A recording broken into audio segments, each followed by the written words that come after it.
నమస్తే, నేను మీ Rajendra. For the పీపుల్కి స్వాగతం. ఆంధ్రప్రదేశ్ ఎన్నికలు గమనించిన తర్వాత పోలింగ్ అయిన ఓట్ల శాతం చూసినప్పుడు చాలామంది సంతోషపడ్డారు. కారణం, బాధ్యతగా ప్రజలు ముందుకొచ్చి నిర్బంధాలు ఉన్నా సరే, అలాగే అనేకమైనటువంటి అనుమానాలు అవమానాలు ఉన్నా సరే, బట్ మనం ఓటేయాలి అన్నటువంటి శపథం మాత్రం చేసి చూయించారు అన్నది చాలా స్పష్టంగా కనపడుతున్నటువంటి అంశం. అలాగే ఏపీలో మొత్తం 81% పోలింగ్ అయింది అన్నటువంటి వాస్తవం గమనించిన తర్వాత అందులో అధిక శాతం మహిళలు ఉన్నారన్నటువంటి విషయాన్ని గ్రహించిన తర్వాత పురుష ఓటర్లతో పోలిస్తే 7 లక్షలకు పైగా మహిళా ఓటర్లు ఉన్నటువంటి ప్రస్తుత పరిస్థితి ఆంధ్రప్రదేశ్లో కనపడింది. అలాగే ఉత్సాహం, 5 సంవత్సరాల పాలనలో ఆంధ్రప్రదేశ్లో ఉన్నటువంటి మహిళలకున్న పట్టుదల కానీ, అలాగే ఐకమత్యం కానీ, పోరాట తత్వం కానీ, రాజకీయాన్ని అర్థం చేసుకున్న పద్ధతి కానీ, అలాగే అనేకమైనటువంటి సమస్యలు వచ్చినప్పుడు నిలబడినటువంటి తీరు కానీ, ఇవన్నీ గమనించినప్పుడు నిజంగా ఆంధ్రప్రదేశ్ మహిళలకు మనం నమస్కరించి ధన్యవాదాలు తెలియజేయాలి. కారణం, అనేక మంది అడ్డపంచెలు పెద్దల వాళ్ళు, మీసాలు పెంచిన వాళ్ళు కూడా ఇళ్లలో కూర్చుంటే రాజకీయాన్ని భుజాన వేసుకొని సామాజికమైనటువంటి అంశాన్ని అర్థం చేసుకొని అవసరమైన చోట నిలబడింది మహిళ అనే దాంట్లో ఏ రకమైన సందేహం లేదు. మొత్తం మీద రాజకీయం అర్థం చేసుకున్నటువంటి పరిస్థితుల్లో ఓటింగ్ శాతం పెరిగినటువంటి దశలో ఈ ఓటింగ్ శాతం పెరిగింది ఎందుకోసం అన్నటువంటి ప్రశ్న, చర్చలు జరుగుతున్నాయి. కోర్సు ప్రజలిచ్చే తీర్పే శిరోధార్యం ఎవరికైనా సరే, దాని మీద పెద్ద చర్చ అక్కర్లా. ఎందుకు ఇలా జరిగింది అన్నది జరిగిన విషయం మీద ఎవరెవరు ఎందుకు చర్చించుకుంటారో తర్వాత సంగతి. బట్ ఇవాళ రాజకీయాలు చూసినప్పుడు ప్రధానంగా నేను చర్చించాలనుకుంటున్నది కూడా ఒకటే. ఒక క్యారెక్టర్ ఉన్నవాడు రాజకీయంలో రాణించగలుగుతున్నాడా? అలాగే ఆర్థికంగా బలహీనంగా ఉన్నవాడు ఎన్నికలలో పోటీ చేయగలుగుతున్నాడా? గుణగణాలు ఉన్నవాడిని గుర్తిస్తున్నారా? ఇలాంటి ప్రశ్నలు వేసుకున్నప్పుడు ఇవాళ రాజకీయం చూసిన తర్వాత, ఎన్నికల్లో గమనించిన తర్వాత వేల కొద్దీ అనేక మంది నిలబడిన తర్వాత, కోట్ల కొద్దీ ఖర్చు పెట్టుతున్నటువంటి వైనం చూసిన తర్వాత ఒక విషయాన్ని మాత్రం మనం స్పష్టంగా చెప్పుకోవాల్సిందే. There is no doubt about that. ఒక సత్యాన్ని ఒప్పుకోవాలి. ఎన్నికలు జాతరగా మారిపోయాయా? అలాగే ఎన్నికలలో పంచుతున్నటువంటి డబ్బు ఎక్కడి నుంచి వస్తుంది? ఎందుకు ఇన్ని కోట్లు ఎందుకు పెట్టుబడి పెడుతున్నారు? ఏం ఆశించి పెడుతున్నారు అని అంటే, పోనీ వీళ్ళందరూ ప్రజాసేవకు చేయడానికే వచ్చిన వాళ్ళుగా కనపడుతున్నారా? No, not at all. ఒకరిద్దరు తప్ప మనకి నిజంగా ప్రజల కోసం నిలబడేవాడు వీడు అన్నటువంటి నమ్మకం కలుగుతుందా? ఆంధ్రప్రదేశ్ ప్రజలరా, ఒక్కసారి ఆలోచించండి. గతం అనుకుందాం. బట్ రేపటి నుంచి 4వ తారీఖున ప్రకటనలు వస్తాయి. ఎవరు గెలిచారు, ఎలా గెలిచారు, ఎంత మెజారిటీతో గెలిచారు అన్నది. మరొక విషయం, ఈ సందర్భంగా ఖచ్చితంగా మళ్ళీ నేను గుర్తు చేయవలసిన ఒక నాయకుడు నాడు ఆంధ్రప్రదేశ్కు సంబంధించి, that is mister Pavan Kalyan. Pavan Kalyan లాంటి వాళ్ళు రాజకీయాల్లోకి వచ్చినప్పుడు, ఎన్నికల్లో 2 చోట్ల నిలబడినప్పుడు ఆయన ఓడిపోయిన పరిస్థితి గమనించిన తర్వాత అసలు వ్యవస్థ మీదే మనకి ఒక విరక్తి వస్తుంది, కానీ ఆయనకు విరక్తి రాల, పట్టుదల పెరిగింది. ఎక్కడ పడ్డానో అక్కడ లేచి నిలబడాలి.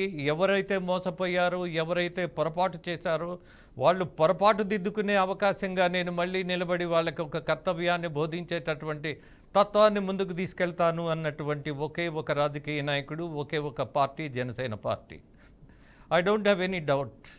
అలాగే మరొక పార్టీ, అభివృద్ధి గురించి మాట్లాడినటువంటి పార్టీగా పెద్ద ఆయనగా చంద్రబాబు గారిని గుర్తించినటువంటి ప్రజలు ప్రత్యామ్నాయంగా పోలిక చూసుకున్నప్పుడు మాత్రమే, అండర్లైన్ చేసుకోండి, ఇవాళ ఉన్నటువంటి ప్రభుత్వం అంటే ఇవాళ ఉన్నటువంటి ఆపద్ధర్మ ప్రభుత్వం పక్కన పెడదాం.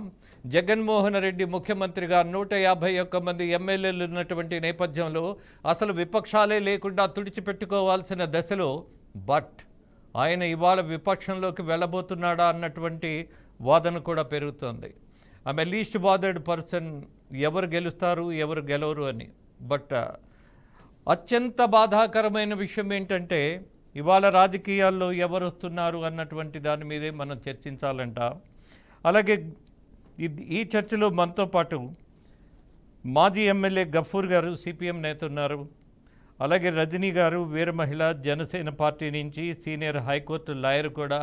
అనేక సమస్యల మీద ఆమె ప్రజల సమస్యల మీద ముఖ్యంగా కోర్టుకు వెళ్ళి వాదించి నిలబడి విమర్శల పాలై ట్రోలింగ్లో ప్రధానమైనటువంటి స్థానం సంపాదించి అయినా అమరావతిలో వెళ్ళి మహిళల దెబ్బలకు తోడుగా నిలబడి ధైర్యం పెంచి this the way of doing something good for the society. అలాంటి నాయకులు రాజకీయాల్లోకి రావాలంట. మరొక విషయం, గఫూర్ గారు మీ గురించి చెప్పాలనంటే మీ పార్టీ అధికారంలోకి వస్తుందన్న ఆశ బహుశా మనకి దశాబ్దంలో కాదు, తర్వాత దశాబ్దంలో కూడా ఉండదు. కానీ మీరు నిలబడతారు. కారణం ఒక పట్టుదల, ఒక సిద్ధాంతం, ఒక కార్మికుడి సంక్షేమాన్ని ఈ దేశంలో గొప్పగా మనమంటామే సువర్ణాక్షరాలతో లిఖించదగినటువంటిది అని మీ కమ్యూనిస్టులు చేసిన పోరాటం వల్ల మేడే అన్నటువంటి అద్భుతమైనటువంటి ఈ ప్రపంచంలో అద్భుతమైన పండగ ఏది ఉంది అని అంటే మేడే అంట.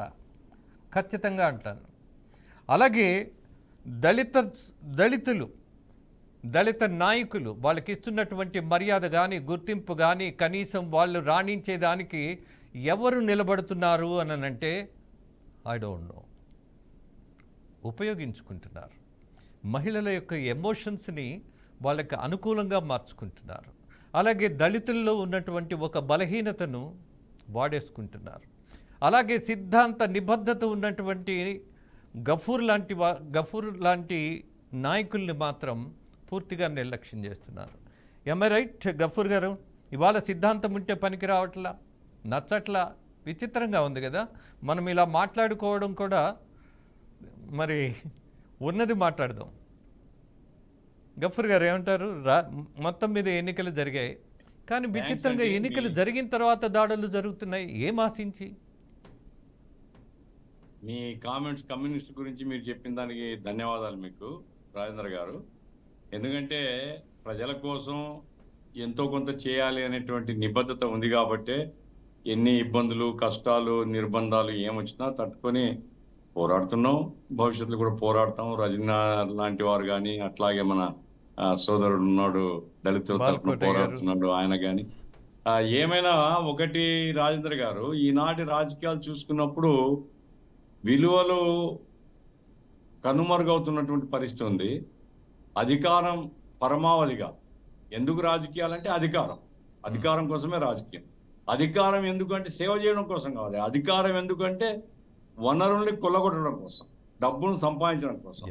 కాబట్టి వ్యాపారంలో కదా పెట్టుబడి పెట్టడం, లాభాలు సంపాదించడం ధ్యేయంగా ఎట్లా ఉంటుందో, ఎన్నికల్ని కూడా వ్యాపారంగా మార్చేసి 40-50 కోట్లు పెట్టుబడి పెట్టు, దాని పక్కన 0 చేసి సంపాదించుకో, 500 కోట్లు సంపాదించుకో. ఈ రకంగా ప్రజలకు బిస్కెట్లు, చాక్లెట్లు ఇస్తున్నారండి. వీళ్ళు దోపిడీ చేసిందా ప్రజల యొక్క డబ్బులే, ప్రజాధనాన్నే దోపిడీ చేస్తారు వీళ్ళు. అయితే ప్రజలు అర్థం చేసుకోవడంలో వెనుకబడి ఉన్నారు కాబట్టి ఇట్లాంటి పరిస్థితి వచ్చింది. ఏమైనా ఈరోజు హింస ఎందుకు జరుగుతుంది? ఇప్పుడు ప్రజాస్వామ్యంలో ప్రజలకు మనం అడిగాము ఓట్లు వేయమని, అందరూ తిరిగారు, ప్రజలు ఓట్లు వేశారు. ఎందుకండి ఈ హింస, ఈ కక్షలు, ఈ కార్పణ్యాలు, దాడులు ఎందుకు జరుగుతున్నాయి అంటే ఆధిపత్యం. నా ఆధిపత్యానికి ఎక్కడ ప్రమాదం వస్తుందో, నా ఆధిపత్యం కొనసాగాలని కొందరు. మరి ఆధిపత్యంతో దాడులు జరుగుతున్నప్పుడు ప్రతిఘటన అనేది ప్రజలకు ఇచ్చినటువంటి, అది ప్రకృతి ఇచ్చినటువంటి హక్కు. ఏ ప్రకృతిలో ఏ జీవైనా ప్రతిఘటన చేస్తుంది. కాబట్టి ప్రతిఘటన జరుగుతుంది.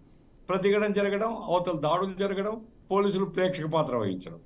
న్యాయంగా అయితే సమాజము పోలీసు వ్యవస్థను ఎందుకు ఏర్పాటు చేసుకున్నది? శాంతి భద్రతల్ని కాపాడాలి, ప్రజలకు రక్షణ కలిగించాలి, నిష్పక్షపాతంగా ప్రజలకు సేవ చేయాలి. ఇది కదా పోలీసు యొక్క ధర్మము. అట్లా కాకుండా ప్రజలు అధికారంలో పోలీసులు అధికారంలో ఉండే వాళ్ళకు ఊడిగం చేసేటువంటి పరిస్థితికి పోయినప్పుడు, అధికారం లేని వాళ్ళు ఇక ఈ దాడులకు బలి అవుతున్నటువంటి పరిస్థితి ఉన్నది. మీరు తాడిపత్రి చూసినా, పల్నాడు, ప్రధానంగా పల్నాడు చూసినా, తాడిపత్రి అటు తిరుపతి చూసినా, ఇంకో ఊరు చూసినా, ఎక్కడ చూసినా, ఇప్పుడు ఈరోజు విశాఖపట్నంలో జరిగిన ఘటన, అమాయకులైనటువంటి ప్రజల మీద దాడులు చేసి కొట్టడం. ఏమంటే ఇది మా రాజ్యం, మా అడ్డా, ఇది వైసీపీ వాళ్ళే ఉండాలా, ఇంకోరు ఉండకూడదు. ఎక్కడ రాజ్యాంగంలో ఎక్కడుంది? ఎక్కడ చట్టం ఉంది? అంటే అధికారంలో ఎవడుంటే వాడు ఇంకోరిని నోరు తెరవనివాడు, నోరు నొక్కేస్తారు అంటే ఎట్లా న్యాయం జరుగుతుంది ప్రజలకు? కాబట్టి ఈసీ ఆలస్యంగానైనా కొన్ని చర్యలు తీసుకుంటుంది. అది ఆమోదయోగ్యమే, అది అభినందనీయమే. అయితే ఇవి చాలవండి. రేపు 4వ తేదీ తర్వాత, ఎందుకంటే కౌంటింగ్లో ఇప్పుడు ఉండేటువంటి సిస్టంలు ఏమిటి, ఏ గ్రామంలో ఎవరికి ఎన్ని ఓట్లు వచ్చినా తెలిసిపోతుంది. ఆ గ్రామం ఆధిపత్యంలో ఉండేటువంటి వాళ్లకు తమకు వ్యతిరేకంగా ఎవరు ఓటు వేస్తారో అంచనాకు వచ్చేస్తారు. కాబట్టి ఇప్పుడు ఏదో నియోజకవర్గ స్థాయిలో నాయకుల మీద దాడులు జరిగేటివి రేపు గ్రామాన దాడులు జరిగేటువంటి ప్రమాదం ఉంది. కాబట్టి ఈ పోలీసు అలర్ట్గా ఉండడం, ఎక్కడ ఏ ఏ ఏ క్వార్టర్ నుంచైనా, ఏ పార్టీ నుంచైనా సరే, అదేం వైసీపీనే కానవసరం లేదు, తెలుగుదేశం వాళ్ళు దాడులు చేసినా, సిపిఎం వాళ్ళు దాడులు చేసినా నిష్పక్షపాతంగా అంచివేయడమే లక్ష్యంగా పోలీసు వ్యవస్థ ఉంటేనే ప్రజల రక్షణ కలుగుతుంది. కాబట్టి 4వ తేదీ నుంచి వారం 10 రోజుల పాటు ఇంకా అలర్ట్గా ఉంచాల్సినటువంటి, ఇంకా జాగరూకత మేల్కోవాల్సినటువంటి అవసరం ఉంది అనేది నేను ఫీల్ అవుతున్నా. ఇప్పుడు తీసుకున్న చర్యలు మాత్రం ఎవరు సస్పెండ్ అవుతారు ఇమ్మీడియట్ ఇప్పుడు కాదు. రాజేంద్ర గారు, ఒక ఊర్లో డ్యూటీ ఉండేవాడు ఇంకో ఊరికి పోవాలంటే వ్యక్తిగతంగా పోవచ్చు. అట్లా కాదు, డ్యూటీలో ఉండి వేరే ఊరికి పోయి జనానికి కొట్టి మళ్ళీ వచ్చి డ్యూటీలో ఇక్కడ ఉంటున్నాడంటే ఇది ఎక్కడ ప్రజాస్వామ్యం ఉందండి? ఇక్కడ ఎంత దుర్మార్గం ఇది. కాబట్టి కఠినంగా వ్యవహరించాలా. అటువంటి కాకి దృష్టిలో ఉండేటువంటి రాజకీయాలు చేసేటువంటి వాళ్ళను ఎటువంటి పరిస్థితిలో ఉద్యోగాలు లేకుండా చేస్తేనే ఈ వ్యవస్థకు రక్షణ ఉంటుంది. Yes, the biggest joke of decade అని నిన్న మొన్న చూసాం. మన సోదరి రజనీ గారిని అడుగుతాను. I'm proud of you Rajani గారు. చాలా విషయాల్లో నిష్పక్షపాతంగా నిలబడి కొడుతున్న ఎమ్మడబడ్డ గొంతు మాత్రం తగ్గేదే లేదు అన్నటువంటి క్యారెక్టర్ నా సోదరి రజనీది అన్డౌటెడ్లీ. అందుకే మీ మీద మాకు విపరీతమైన గౌరవం అలా పెరిగిపోతూ ఉంటుంది. లైవ్లో కూడా మాట్లాడేస్తుంటాం. ఎనీహౌ, ఒక్క విషయం అమ్మా, బొత్స సత్యనారాయణ చెప్తున్నారు 175కి 175 100% గెలవబోతున్నామని. ఆయన ఆశను నేను తప్పుపట్టను, బట్ ఆశకి రీజనింగ్ ఉంటుందా లేదా? ఒక వయసు వచ్చిన తర్వాత ఒక పిల్లోడు నాకు ఒక రాకెట్ కావాలి అని అంటే ఎలా ఉంటుందో, 175కి 175 ఒక సీనియర్ పొలిటీషియన్ మేము గెలిచేస్తున్నామంటే అంత జోక్గా అనిపిస్తుంది. If I'm not wrong, what you say? Sir, ఇవంతా నిన్న మొన్నటి రోజు కూడా ఐపాక్ సర్వే వాళ్ళు వచ్చారు, మీరు చూస్తే గమనిస్తే. జగన్మోహన్ రెడ్డి గారు లండన్ వెళ్ళిపోయేటప్పుడు సిబిఐ వాళ్ళు కూడా వెంటపడలేదండి, కానీ వైసీపీ కార్యకర్తలు వెంటపడ్డారు. మిమ్మల్ని నమ్ముకొని వైజాగ్ లో భూములు కొనుక్కున్నాం, రియల్ ఎస్టేట్ చేసుకున్నాం. ఈ రోజు మొత్తం భూమి అంతా పడిపోయింది, మేమంతా ఆర్థికంగా లాస్ అయిపోయాం. మీకు పెట్టిన ప్రతి రూపాయి భూమి మీద నుంచి వచ్చింది. ఈ రోజు మీ దారిని మీరు చెక్కేస్తే మా పరిస్థితి ఏంటి అంటే, ఐపాక్ సర్వేని కూర్చోబెట్టి మళ్ళీ కూడా జగనే వస్తున్నారు. 1వ తారీఖు రిటర్న్ వచ్చేస్తున్నారు. 5వ తారీఖు అట్లా ప్రమాణ స్వీకారం చేసేస్తారు. అది కూడా వైజాగ్ వేదికగా అంటూ మళ్ళీ రియల్ ఎస్టేట్ ని అట్లా పెట్టి వెనక్కి అమ్ముకోవడమా తిరుక్కోవడమా అని చేస్తున్నారండి. బొత్స గారు కూడా స్టేట్మెంట్ ఇవ్వడానికి గల బలమైన కారణం, పాపం చాలా భూములు భార్య పేరుతో, భర్త పేరుతో, కుటుంబ సంబంధ బాంధవ్యాల పేరుతో, బినామీల పేరుతో ఎన్నో రియల్ ఎస్టేట్లు జరిగినాయండి. ఎంత దారుణం అంటే, అక్కడ ఉండే ఎంపీ కిడ్నాప్ అయ్యాడండి, అక్కడ పనిచేసే ఎంఆర్ఓని చంపేశారండి. ఎంత ఇదిగా జరుగుతుంది అంటే, అక్కడ ఈరోజు డాటెడ్ ల్యాండ్స్ ని కూడా మీరు మాకు పార్టీ ఫండ్ ఇవ్వండి, ప్రభుత్వం రాగానే కలెక్టర్తో చెప్పి డాటెడ్ ల్యాండ్ ఎత్తిచ్చేస్తానన్నారు. పెద్ద దస్పల్లా భూములు, సింహాచలం భూములు, ట్రస్ట్ భూములు అన్నిటినీ ఆక్యుపై చేశారండి. అమరావతి రైతుల భూముల కంటే ఏదైతే మన పట్టాదారు పాస్బుక్లు ఇవన్నీ ఉంటాయి, సెక్యూరిటీ ఉంటుంది, వాళ్ళు చదువుకున్న వాళ్ళు. కానీ వైజాగ్ పరిసర ప్రాంతాల్లో చాలా మంది చదువు తక్కువ వాళ్ళు, తర్వాత ఇక కోర్టు దాకా రాలేని వారు, భూమికి రక్షణ లేని వారు, అంటే 50-60 ఏళ్ళ నుంచి అదే భూమిలో ఉంటున్నారండి. తాతల నాటి నుంచి వస్తున్న సింహాచలం భూముల్లోనే. కానీ వాళ్ళకి పుస్తకాలు అవి ఇవి ఉండవండి. ఈరోజు వాళ్ళని బయటికి లాగి గెంటేసి ఆక్యుపై చేస్తున్నప్పుడు ఈరోజు నేను అడిగేదాన్ని, మీరు తెచ్చుకోండి, మీరు కరెంటు బిల్లు, ఇంటి బిల్లు అవన్నీ ఉన్నాయి కదా, కోర్టులో వేద్దాం, పస్తాదారు పాస్బుక్లు తెచ్చుకోండి అంటే అవి మా దగ్గర ఉండవమ్మా, మా భూములకి రిజిస్ట్రేషన్ ఉండదు, కానీ ఏళ్ల తరబడి నుంచి మేమే ఉంటున్నామమ్మా, ఇది అందరికీ తెలుసు అంటారు. సో వాళ్ళ పాగా చదువుకున్న వాళ్ళని జయించలేము, అన్నీ తెలిసిన వాళ్ళని ఎదిరించలేము. ఈరోజు అన్యాయంగా ఈరోజు పాప వాళ్ళని ఇబ్బంది పెట్టడం కోసం అక్కడ పాగా వేశారండి వైజాగ్ అడ్డాగా. ఈరోజు అమరావతి భూములకి రెక్కలు వచ్చినాయి, వైజాగ్ భూములకి రక్షణ వచ్చిందండి. ఇక పోతున్నాడు పో జగన్, మన భూముల్లో మనమే వచ్చేసేయచ్చు, మనల్ని ఎవరు ఇబ్బంది పెట్టలేరు అనేటటువంటి సెక్యూరిటీ ప్రిన్సెస్ లో ఉన్నారండి ఈరోజు వైజాగ్ వాస్తవ్యులు. ఇంకొక విషయం మీరు పదే పదే చెప్తారు, ఈరోజు క్యారెక్టర్ ఉన్నోళ్ళు లేకపోతే డబ్బు లేని వాళ్ళు ఈరోజు రాజకీయంలో ఇనుమడింపలేరని. అది 100% వాస్తవం అండి.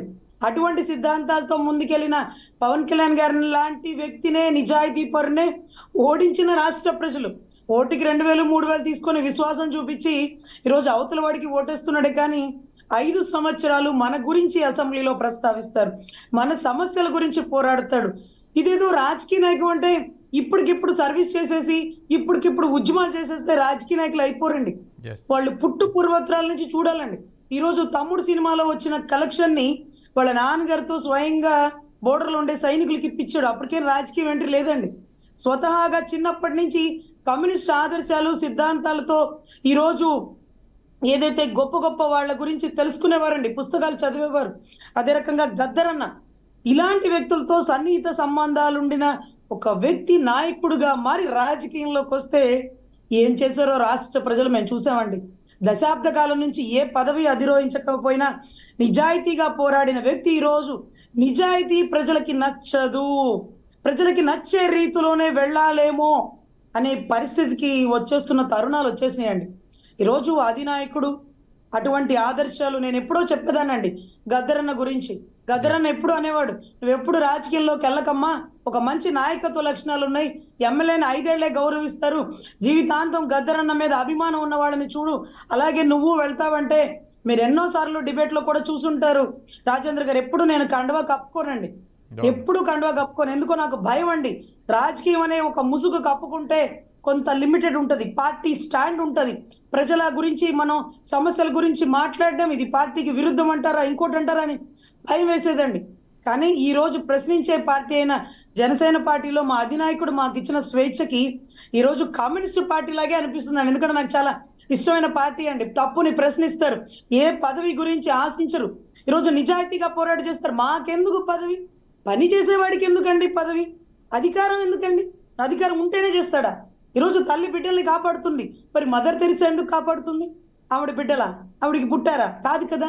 ఒక మంచి తత్వంతో ఆదర్శంతో వెళ్ళేవాడికి పదవి అధిరోహించనక్కర్లేదండి. పదవి టెంపరీ, పర్మనెంట్ గా ఉండేది సేవా దృక్పథం అండి. ఈరోజు 5 ఏళ్ళు ఉండే పదవి ఎమ్మెల్యే మళ్ళీ బయటకు వచ్చాక రజనీ గారి కేసు ఏమైందని మా అమ్మన్న దగ్గరికి రావాల్సిందే. సో 5 ఏళ్ళు టెంపరీ పదవి కంటే ప్రజా సమస్య గురించి, గులకరాయి విసిరేసిన ఒడ్డెర కమ్యూనిటీ బిడ్డ గురించి అక్కడికి వెళ్ళి గర్జించాం. ఎక్కడైతే తెలంగాణలో మా రాష్ట్రం కాదు, మా జిల్లా కాదు, మా కులపోళ్ళు కాదు, మాకు సంబంధం లేదు, మాకు రూపాయి ఇవ్వలేదు, నన్ను సహాయం అని అడగని వాళ్ళ కోసం ప్రశ్నించాం. ఈరోజు దళిత బిడ్డని ట్రాక్టర్తో తొక్కిస్తే కొండేపిలో ధర్నా చేసాం, అమరావతి ఉద్యమంలో పోరాటం చేసాం. ఈరోజు మాలాంటి వాళ్ళకి అసెంబ్లీ 4 గోడల మధ్య బంధిస్తే తరిమెల నాగిరెడ్డి లాంటి వాళ్ళు ఇదేం అసెంబ్లీరా బాబు, టైం వేస్ట్ పని, నాకు వద్దు అంటూ ఎమ్మెల్యే పదవి విధిరోహించి వదిలేసి వచ్చారు చూడండి. అటువంటి నాయకులు మాకు ఆదర్శం అండి. బిడ్డల్ని కనకుండా ఉద్యమం చేశారు చూడండి, పుచ్చలపల్లి సుందరే లాంటి వాళ్ళు, అటువంటి రాజకీయ నాయకులు అండి. గురజేలాలి నందానే ఉంటారండి, ఒక ప్రధానమంత్రి దిగిపోయినప్పుడు చనిపోయేటప్పుడు ఒక సొంత ఇల్లు కూడా లేదండి. వావిలాల గోపాలకృష్ణయ్య గారు రూపాయి లేకుండా రాజకీయం చేసిన వ్యక్తి. అటువంటి వాళ్ళు ప్రశ్నించే పవన్ కళ్యాణ్ గారు లాంటి వాళ్ళు మాకు ఆదర్శం అండి. సో మీలాంటి వాళ్ళకి మేము నచ్చామంటే నేనేమి ఎమ్మెల్యేని కాదు కదండి, నేనేమి IAS IPS ని కూడా కాదు కదా, కానీ సమస్యల గురించి పోరాడుతుంది మా లాయరమ్మ, సమస్యల్ని ప్రశ్నిస్తుంది. ఏ పార్టీలో ఉన్న పార్టీలకు అతీతంగా మా రజనమ్మ అనే మీలాంటి వాళ్ళు ఉన్నంత వరకు ఏ ఇబ్బంది లేదండి. మేము జనాల గుండెల్లో ఎమ్మెల్యే స్థాయి ఒక మినిస్ట్రీ స్థాయి కంటే ఎక్కువే ఉంటామండి. ఎస్, ఖచ్చితంగా అమ్మా. మీలాంటి వాళ్ళు ఉన్నప్పుడు మా బాధ్యత కూడా ప్రోత్సహించటం 1, 2 ఒక భావజాలాన్ని మనం తీసుకోవాలి. మనం చర్చిస్తున్నామే ఇవాళ గుణమున్న వాళ్ళని రాజకీయాల్లో రాణించే పరిస్థితి ఉందా లేదా అని ప్రశ్న వేయటం కాదు, గుణము ఉన్నవాడే రాజకీయాల్లో ఉండాలి అన్న డిమాండ్లో ఖచ్చితంగా ఒక ఉద్యమమే మనం చేయాల్సిన పరిస్థితి వస్తుంది 100%. మనం ఏదో ఒక ప్రభుత్వం మీదో లేకపోతే ఒక స్వపక్షం మీదో మీరు అన్న మాట చాలా నచ్చింది నాకు. ఏ కండవా వేసుకొని నేను మాట్లాడను, that is the spirit, that is the spirit. ఎందుకంటే మన ఇద్దరం ఫేస్ టు ఫేస్ ఇంటర్వ్యూలో నేను మిమ్మల్ని కొద్దిగా కార్నర్ చేద్దామని ఒక ప్రయత్నం చేశా. చాలా స్పష్టంగా, చాలా ధైర్యంగా మీ పార్టీ నాయకుడి మీద బాధ్యతగా మీరు అది విమర్శ కాదు, విశ్లేషణ, ఒక సూచన అది ఇచ్చారే. ఆ ధైర్యం ఉన్న వాళ్ళు ఖచ్చితంగా మహిళలు అయి ఉంటారని నా నమ్మకం. మగవాళ్ళు అంత ధైర్యంగా చెప్పరు, కండవా వేసుకొని ఆ రంగులోనే మాట్లాడతారు, ఆ ముసుగులోనే మాట్లాడతారు. నిజం తెలిసి డిస్కషన్ అయిపోయిన తర్వాత ఐఎమ్ సారీ రాజేంద్ర గారు, మీరు అడిగారు కానీ నేను చెప్పడం బాగోదు కదా, పార్టీ స్టాండ్ అలా ఉండదు కదా, మేము చెప్పలేం కదా, బట్ మీరు చెప్పారు, అందుకే గౌరవం. అట్ ద సేమ్ టైం బాలకోట గారు, నేను ఒక టాపిక్ని ముందుగానే ఎత్తుకున్నా. ఎందుకంటే మన గఫూర్ గారిని చూసిన తర్వాత, కొంత రజనీ గారి ఈ భావం చూసిన తర్వాత నాకెందుకో దీని మీదే డిబేట్కి వెళ్ళాలనిపించింది. మీరు నిచ్చెనగా మారి అలా ఉండిపోతారు కానీ ఏదో గోడకి ఎక్కడానికి మాత్రమే మీరు పనికొస్తారు.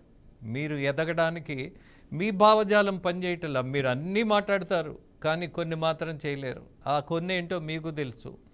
బట్ రిజర్వేషన్స్ ఉన్నాయి కాబట్టి టికెట్స్ ఇస్తున్నారు కానీ ఆ రిజర్వేషన్స్ లేకపోతే 100% ఎస్సీ ఎస్టీలకు ఎమ్మెల్యే టికెట్స్ ఇచ్చే అవకాశం ఏ పార్టీ పెద్దగా సీరియస్గా తీసుకునేది కాదు. ఎందుకన్నానంటే వీళ్ళు ఎలా ఓట్లేస్తారో ఎలా వేయించుకోవాలో తెలుసు కదా రాజకీయ పార్టీలకి. ఇవాళ కూడా ఏమైనా మార్పు ఉంటుందంటారా? ఇవాళ చూడండి, ఈ గొడవల్లో నలిగిపోతున్న వాళ్ళు ఎవరు? ఎన్నికల తర్వాత కిరాయి మూకలుగా మారుతున్న వాళ్ళు ఎవరు? నాయకుల మీద ఒక్క దెబ్బైనా ఒక అభ్యర్థి మీదైనా ఒక కర్ర దెబ్బ పడిందా? లేదు. తిరుపతిలో మాత్రమే ఒక నాయకుడికి దెబ్బలు తగిలినాయి. బట్ మిగతా నాయకుల గురించి చెప్పండి నాకు. నాయకులందరూ హ్యాపీగా వాళ్ళ ఫామ్ హౌస్ల్లో నిద్రపోతున్నారు. పిచ్చి అమాయక జనం మాత్రం ఎమోషన్స్తోనో, డబ్బు కోసమో, కులం కోసమో, ప్రాంతం కోసమో, అహం కోసమో ఇవాళ ఒకరినొకరు తగలబెట్టుకుంటున్నారు. ఈ దారిద్ర్యపు స్వభావం ఎప్పుడు మారే అవకాశం ఉంటుంది? అలాగే మీలాంటి వాళ్ళకు న్యాయం జరిగే వ్యవస్థ ఎప్పుడు వస్తుంది? రాజేంద్ర గారు ధన్యవాదాలు. మీకు, గఫూర్ గారికి, రజనీ గారికి కూడా. సమాజం పట్ల, సమాజంలో ఉన్న ఒడిదుడుకుల పట్ల లేదా రుగ్మతల పట్ల మీలాంటి వాళ్ళ ఆవేదన, నాలాంటి వాళ్ళ ఆవేదన ఇది రోజు మనం చూస్తూనే ఉన్నాం. మనకంటే ముందు తరం వాళ్ళు చాలా చూశారు. వాళ్ళైతే వగచి ఏడ్చారు. మన వాళ్ళ యొక్క వగచి కన్నీళ్లు పెడుతున్న సందర్భాలు ఎన్నో చూస్తున్నాం దేశంలో. అందుకని శ్రీశ్రీ గారు అన్నారు, ఏనాడు ఏ దేశ చరిత్ర చూసినా ఏమున్నది గర్వకారణం, నరజాతి చరిత్ర సమస్తం పరపెడన పరాయణత్వం. ఇంతకంటే అద్భుతమైన మాట ఏముంటుంది? ఇంతకంటే మానవ సమాజంలో ఒక జాతి ఏ జాతిని నరమేధం చేసి బతుకుతుంది అనేది ఆయనే చెప్పాడు. నిన్న మొన్న చెప్పాడు వాగ్గేయకారుడు. మాయమైపోతున్నాడమ్మో మనిషి అన్నవాడు, మచ్చుకైనా లేడు చూడు మానవత్వం ఉన్నవాడు. ఇది కూడా చూస్తున్నాం మనం. ఈ రాష్ట్రంలో శిరోమణనాలు జరిగినా, ఈ రాష్ట్రంలో హత్యలు జరిగినా, ఆడపిల్లలపై మానభంగాలు జరిగినా, దేవతామూర్తుల మీద దాడులు జరిగినా, అమరావతి రైతుల రహదారుల పాలైనా, ఆకలి దప్పులతో ఆత్మహత్యలు చేసుకున్నా, పాలకులు ఏం చేస్తున్నారు? గత ప్రభుత్వ పరిపాలనలు ఇవన్నీ జరగలేదా? మేము వచ్చినాకే జరిగినాయా అని చెప్పి భాష్యాలు చెప్తున్నారు, లేదా రాజకీయం చేస్తున్నారు, లేదా ప్రతిపక్ష పార్టీల మీద నిందలు వేస్తున్నారు. ఈ రోజున అసలైన ప్రక్రియలో ఉన్నాం, ఒక ప్రజాస్వామిక ప్రక్రియలో ఉన్నాం. ఒక అద్భుతాన్ని జూన్ 4వ తారీఖున చూడబోతున్నాం అనేది మాలాంటి వాళ్ళ భావన. మీరు ఇప్పుడు అన్నట్టుగా కులాల అంతరాల్లో నుంచి, మతాల అంతరాల్లో నుంచి, రాజకీయాల అంతరాల్లో నుంచి, డబ్బుల అంతరాల్లో నుంచి, బేరసారాల్లో నుంచి ఓటరు పెద్ద ఎత్తున ఒక చేపట్టిన జెండాలాగా, ఒక దండెత్తిన ఓటర్లాగా 81.86% ఆంధ్రప్రదేశ్లో ఓట్లేశారు. 1952లో ఆంధ్రప్రదేశ్లో 82% ఓట్లు పోలయ్యాయంట. ఇటీవల నిమ్మగడ్డ రమేష్ కుమార్ గారి యొక్క రౌండ్ టేబుల్ మీటింగ్కి వెళ్తే ఒక పెద్ద ఆయన చెప్పిన మాట. మళ్ళీ ఇప్పుడు అదే స్థాయిలో 81.86% నమోదైంది.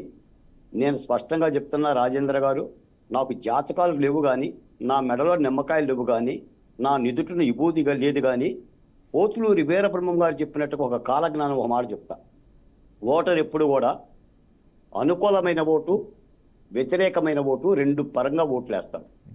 ప్రభుత్వం నచ్చితే ఒక విధంగా ఓటేస్తాడు, ప్రభుత్వం మీద కోపం వస్తే ఒక విధంగా ఓటేస్తాడు. ఓటర్లు దండెత్తి వచ్చారు, ఓటర్లు బలోమంటూ పరిగెత్తుకొచ్చి ఓట్లు వేశారు అని అంటే అది ప్రభుత్వ వ్యతిరేక ఓటు. ఖచ్చితంగా ఈ ప్రభుత్వం కూలిపోక తప్పదని చెప్తాను. ఇది 2019 తెలుగుదేశం పార్టీ హయాంలో కూడా 77.77% ఓటింగ్ జరిగింది.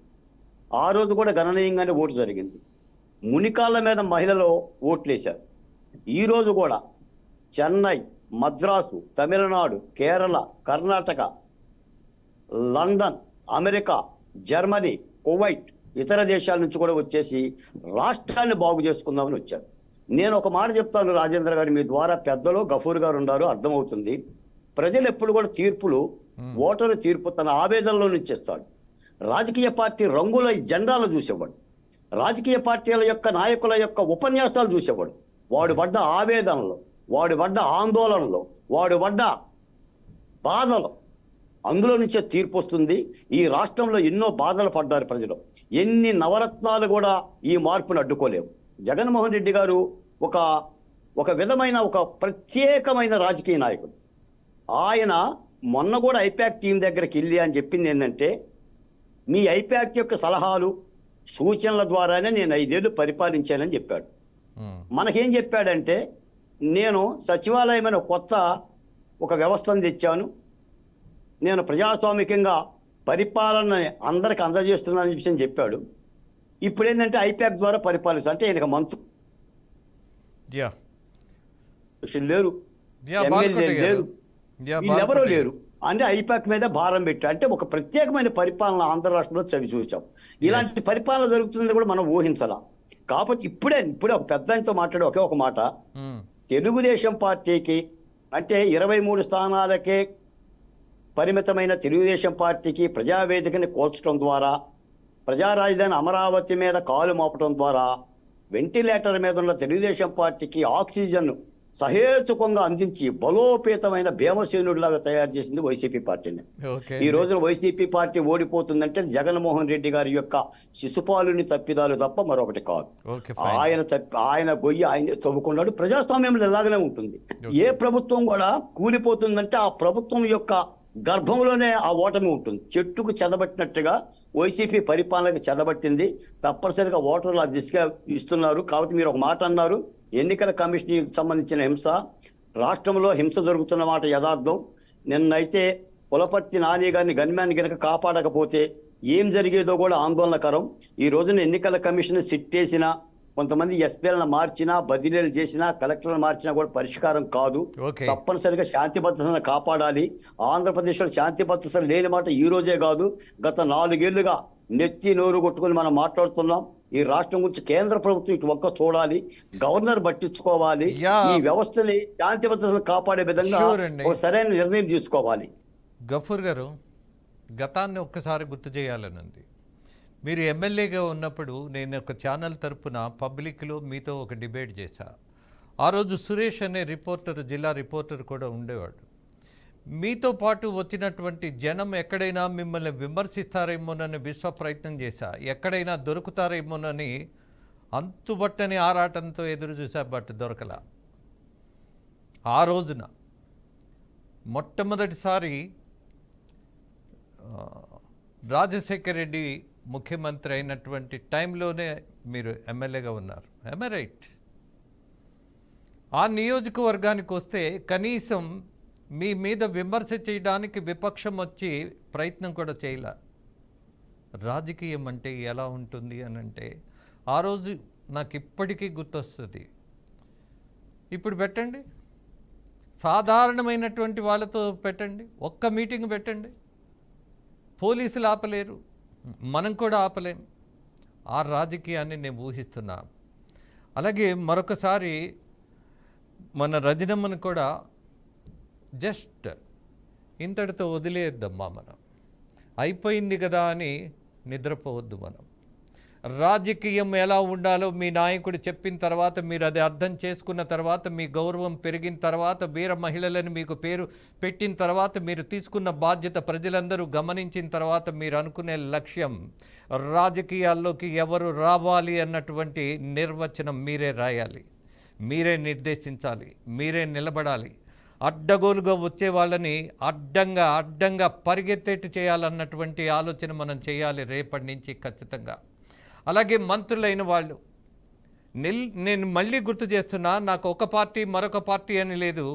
నెల్లూరు నుంచి ఒక మహానుభావుడు మంత్రి అయ్యాడు. ఎప్పుడు? తెలుగుదేశం ప్రభుత్వంలో.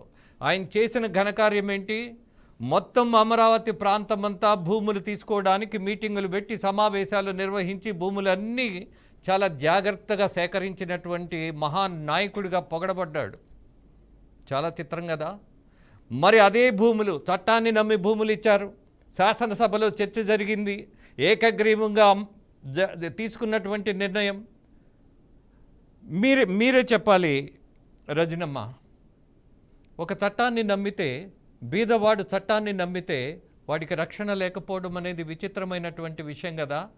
కానీ ఆ రోజు ఇనిషియేట్ చేసి జనాన్ని నమ్మించి నాయకుడిగా, మంత్రిగా ఆ ప్రాంతంలో మొత్తం ఆ సేకరణకి బాధ్యత తీసుకున్నటువంటి వాడు మళ్ళీ తిరిగి వచ్చాడా? రాలా, కనపడలా. కన్నీళ్లు పెడుతున్నా ఎప్పుడూ అక్కడికి వచ్చి వాళ్ళని అడ్రస్ చేయలా. మళ్ళీ ఇవాళ ఎన్నికల్లోకి వచ్చారు. అది ఏ పార్టీనో మీకు తెలుసు, ఏ నాయకుడో మీకు తెలుసు. మనం ఇలాంటి నాయకులను నిర్మోహమాటంగా చెప్తున్నా, అది ఏ పార్టీ అయినా సరే వీళ్ళని రానివ్వకూడదమ్మా. మనం ఏడుస్తుంటే, నీ మూలాన భూములు ఇచ్చిన వాళ్ళు ఏడుస్తుంటే వచ్చేటటువంటి బాధ్యత లేని వాడు నాయకుడు ఎలా అవుతాడు? దోపిడీదారుడు అవుతాడు. ఏమ్మా రజనమ్మ, మీరు చెప్పండి. ఇది ఒక రాజకీయంగా ఒక కండవ కప్పి ఎప్పటికీ చెప్పలేమని మీకు ఎన్నోసార్లు చెప్పా. కండవ పక్కన పెట్టి అతను ఏ పార్టీలో ఉన్నా, ఏ తప్పు చేసినా కోర్టులో కేసులు వేసి కోర్టు మెట్లు ఎక్కించడంలో కీలక బాధ్యత వహించేదాన్ని నేనండి. ఎందుకంటే ఈరోజు క్వారీలు, అక్రమ తవ్వకాలు, అధికారం మనదేనని అధికార మదంతో ఏ పార్టీ నిలబడి చేసినా ఎత్తి పెట్టి లాగి వెనక్కేయడంలో నేను ఎప్పుడు ముందుంటానండి. దాంట్లో నాకు కండవ అడ్డం వస్తే కూడా తీసి అదేదో బాధ్యతగా బరువుగా అనిపిస్తే పక్కన పెట్టి ఈ రోజు గెలిచిన ప్రతి ఎమ్మెల్యే కూడా నిజాయితీగా అక్కడ ప్రజా సమస్యల గురించి మాత్రమే అసెంబ్లీలో మాట్లాడారు. అడ్డగోలుగా సంపాదించడానికి ముందుకొస్తే అతను ఏ పార్టీ, సొంత పార్టీ అభ్యర్థి అయినప్పటికీ ఏ మాత్రం తగ్గేదే లేదండి. ఈ మధ్యకాలంలో గుంటూరులో ఒక వైసీపీ పార్టీకి సంబంధించిన వ్యక్తి ఒక ఆడబిడ్డని అఘాయిత్యం చేశారండి. దానికి వైసీపీ కండవాలు కప్పుకొని వచ్చి నన్ను బెదిరించారు. నేను ఎక్కడా తగ్గల, నా సంగతి తెలుసా అని గట్టిగా వాదించి వాళ్ళని అరెస్ట్ చేసే నెపంతో వాళ్ళు వైసీపీ కండవా తీసేసి మా జనసేన కండవా కప్పుకొని వచ్చారండి. పార్టీలు చేసేసారు, ఫంక్షన్లు చేసేస్తున్నారు. అప్పుడు ఇక పార్టీ స్టాండ్ వచ్చేస్తుందేమో అని భయం వేసిందండి. అతన్ని మన పార్టీ వాళ్ళు కదా, మనల్ని మనమే అరెస్ట్ చేసుకొని మన దగ్గర ఒక ఆడబిడ్డని అఘాయిత్యం చేసినోడు ఉన్నాడు అంటే మన పార్టీ స్టాండ్కి తప్పు పడుతుందమ్మా, నువ్వు వాళ్ళు అరెస్ట్ చేయకూడదు అన్నాడు. ఎవడురా నువ్వు, ఎక్కడి నుంచి వచ్చో? ఈ రోజు అభ్యుదయ భావాలతో ఉన్న నేను రాజకీయ కండువా కప్పుకున్నా. ఈ రోజు భావాలకు అడ్డం వస్తే కండువా తీసి పక్కన పెడతానని నిష్పక్షపాతంగా రాజీనామా లెటర్ నాగబాబు అన్న గారి దగ్గర ఇస్తే, మా ఒక ఆడబిడ్డకు అన్యాయం జరిగితే నీ అన్న కళ్యాణ్ బాబు ఊరుకుంటాడా? వాళ్ళని అరెస్ట్ చేసి మాట్లాడు. వాళ్ళు ఏ పార్టీ వాళ్ళు అనేది నువ్వు ఆలోచించొద్దు, నీ సిద్ధాంతాలకు పో. అటువంటి సిద్ధాంతాలవే పవన్ కళ్యాణ్ గారివి అని చెప్తే జనసేన వాళ్ళని 5-6 ఎత్తి లోపలేశానండి. ఈరోజు మన సిద్ధాంతాలు నమ్మి పార్టీ కండువా కప్పారు, కానీ పార్టీ కండువా కప్పిన తర్వాత మేము సిద్ధాంతాలు నేర్చుకోలేదండి. అన్న ఎన్ని ఆదర్శాలతో ఉంటారో అదే ఆదర్శాలతో ఉంటామండి. రేపు అధికారం వచ్చింది కదా అని టీడీపీ కానీ కొత్తగా పార్టీ ముసుగులోకి వచ్చాం, మేము కూడా ఎమ్మెల్యే అభ్యర్థులం అయ్యాం కదా అని జనసేన వాళ్ళు కూడా ఎక్కడ తోక జాడించకూడదండి. ఇంత కష్టకాలంలో మీరేదో మంచి చేస్తారని, మీరేదో బాగుపడతారని, మీరేదో అభివృద్ధి చేస్తారని ప్రాణాలకి తెగించి ఓట్లేసిన రాష్ట్ర ప్రజలకి మీరేం చెయ్యాలో మీ బాధ్యత రెట్టింపు అవుతుంది.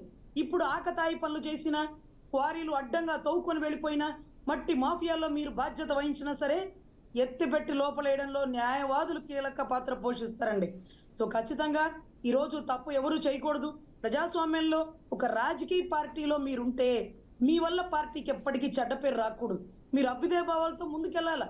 ఈరోజు మేము 21 21 అయినప్పటికీ ఎంతమంది గెలిస్తే అంతమంది. అసెంబ్లీలో చెరగని ముద్ర, ఇది నిజాయితీ గల పార్టీ, పోరాడతారు వీళ్ళు, ప్రశ్నిస్తారు అసెంబ్లీలో, ఎటువంటి తప్పులు అవినీతి పాల్పడరు అనేంత గొప్పగా ఈరోజు జనసేన పార్టీ అసెంబ్లీలో బలమైన ముద్ర వేయాలండి మా అన్నతో పాటు కలిసి. ఎస్ రజనీ గారు, మీకు ఒక చిన్న ఉదాహరణ చెప్తా. Just sharing. మనం ఏదో డిబేట్ అని అంటే వేరే విషయాలను తీసుకొచ్చి ప్రవోక్ చేసి దాన్ని ఏదో మనం అనలైజ్ చేసి అనేది మనకు ఆలోచన లేదు, అలవాటు లేదు, మనం ఎప్పుడూ అలా డిస్కస్ చేయలే. మీ ముగ్గురితో ఒక విషయాన్ని నేను షేర్ చేయదలుచుకున్నా. గఫూర్ గారు, మీకు బాగా తెలుసు, బాబు గారు మొహమాటపడి ఇద్దరికి కృష్ణా జిల్లా నుంచి ఎన్నికల్లో పోటీ చేయడానికి అవకాశం ఇచ్చారు. Obligation, recommendation, basing on recommendation and an obligation. ఏమైంది మీ అందరికీ తెలుసుగా. కృష్ణా జిల్లాలో ఇద్దరు నాయకులు బూతులతో రెచ్చిపోయిన వాళ్ళు ఎవరో తెలుసుగా. ఒక మంచి క్యారెక్టర్ అయితే, ఇందాక తను మన రజనీ చెప్తున్నప్పుడు నాకు ఒక ఇన్స్పిరేషన్ వచ్చింది. ఆ ఇన్స్పిరేషన్లో వచ్చినటువంటి థాట్ ఏంటంటే, మనం ఒక్కసారి ఒక మహానాయకుడిని గుర్తు చేసుకుందాం. ఆయనకు స్వాతంత్ర సమర యోధుడిగా భగత్ సింగ్, మీ నాయకుడు కూడా ఎప్పుడూ చెప్తుంటాడు, భగత్ సింగ్ని ఉరివేయబోయే ముందు వాళ్ళ తండ్రి వెళ్ళి భగత్ సింగ్ని కలిశాడు. బిడ్డ, నేను వెళ్ళి ఏదో ఒక క్షమాపణ అడుగుతా, నిన్ను బయటకు తీసుకొస్తా, నీకు ఉరిశిక్ష లేకుండా చేస్తా ప్లీజ్ అని అడిగితే తండ్రికి చెప్పిన సమాధానం, 25 ఏళ్ళు కూడా నిండనటువంటి ఆ యువకుడు చెప్పినటువంటిది, చేసిన త్యాగం నిజంగా మన రజనీ గారు చెప్తున్నప్పుడు గుర్తొచ్చింది. నాన్న, ప్రపంచంలో ఎవ్వరికీ రాని అవకాశం దేశం కోసం, ప్రజల కోసం ఉరిశిక్షను అనుభవించేటటువంటి ఒక గొప్ప వరం నాకు దక్కింది నాన్న అని అతను చెప్పాడు భగత్ సింగ్. కానీ ఇవాళ ఎలా ఉంది? గమ్మత్తుగా లేదు రాజకీయం. మన రజనమ్మ చెప్పినట్టుగా కొన్ని విషయాలు చాలా కఠినంగా లేవు. అలాగే గఫూర్ గారు, మీ అనుభవంలో చూస్తున్నప్పుడు ఎంత బాధాకరమైనటువంటి విషయాలు చూస్తున్నాం మనం. ఒక్కడున్నాడా జనం కోసం ఒక్క లాఠీ దెబ్బతింటానికైనా? కానీ వాడు గెలవటం కోసం దేశం మొత్తం లేని వాళ్ళంతా, బీదవాళ్ళంతా, ఎస్సీలంతా లాఠీలు దెబ్బలు తినాలి, అనుక్షణం మొయ్యాలి, ప్రతి క్షణం వాళ్ళ మోసాలను భరించాలి. ఎనీహౌ గఫూర్ గారు, ఇవాళ ఈసీ చాలా ప్రధానమైనటువంటి ఒక నిర్ణయం తీసుకుంది. సిట్టును వేసి ఖచ్చితంగా 2 రోజుల్లో దర్యాప్తు చేసి ఆ నివేదిక ఇవ్వమని చెప్పింది.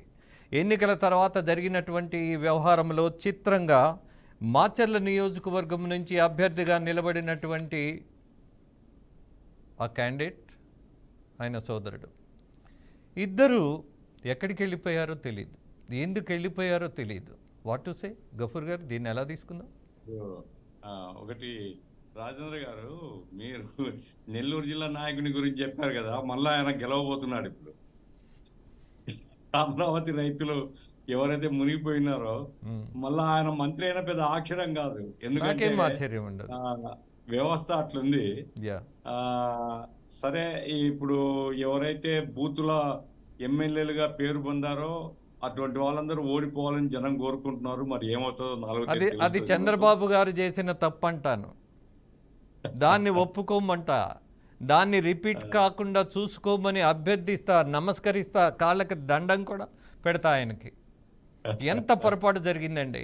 ఎవడు రాకూడదో వాడు రాజకీయాల్లోకి వస్తే రాష్ట్రం మొత్తం ఒక 25 ఏళ్ళు వెనక్కి పోతుంది అని మనము విశ్లేషణలతో, సంఖ్యలతోటి సహా చెప్తూ ఉంటాం. బట్ మరి అలాంటి నాయకుల్ని తీసుకొచ్చినటువంటి పరిస్థితి రాజేంద్ర గారు, ఇప్పుడు మిత్రుడు బాల్కోటయ్య గారు ఉన్నారు. ఆయన గత 5 సంవత్సరాలుగా నేను ఈ డిబేట్లలో పాల్గొంటున్నాను, నిరంతరం ప్రజల తరఫున, దళితుల తరఫున, ప్రజల హక్కుల కొరకు పోరాడుతూ ఉన్నాడు. నిచ్చెన అన్నారు కదా మీరు, నిచ్చెన ఏదైనా టచ్ చేద్దామని ఒక ప్రయత్నం చేసినాడు. నిచ్చెన దగ్గర రావాలంటే 50 కోట్లు చూపించమన్నారు. ఏం చూపిస్తాడు ఆయన?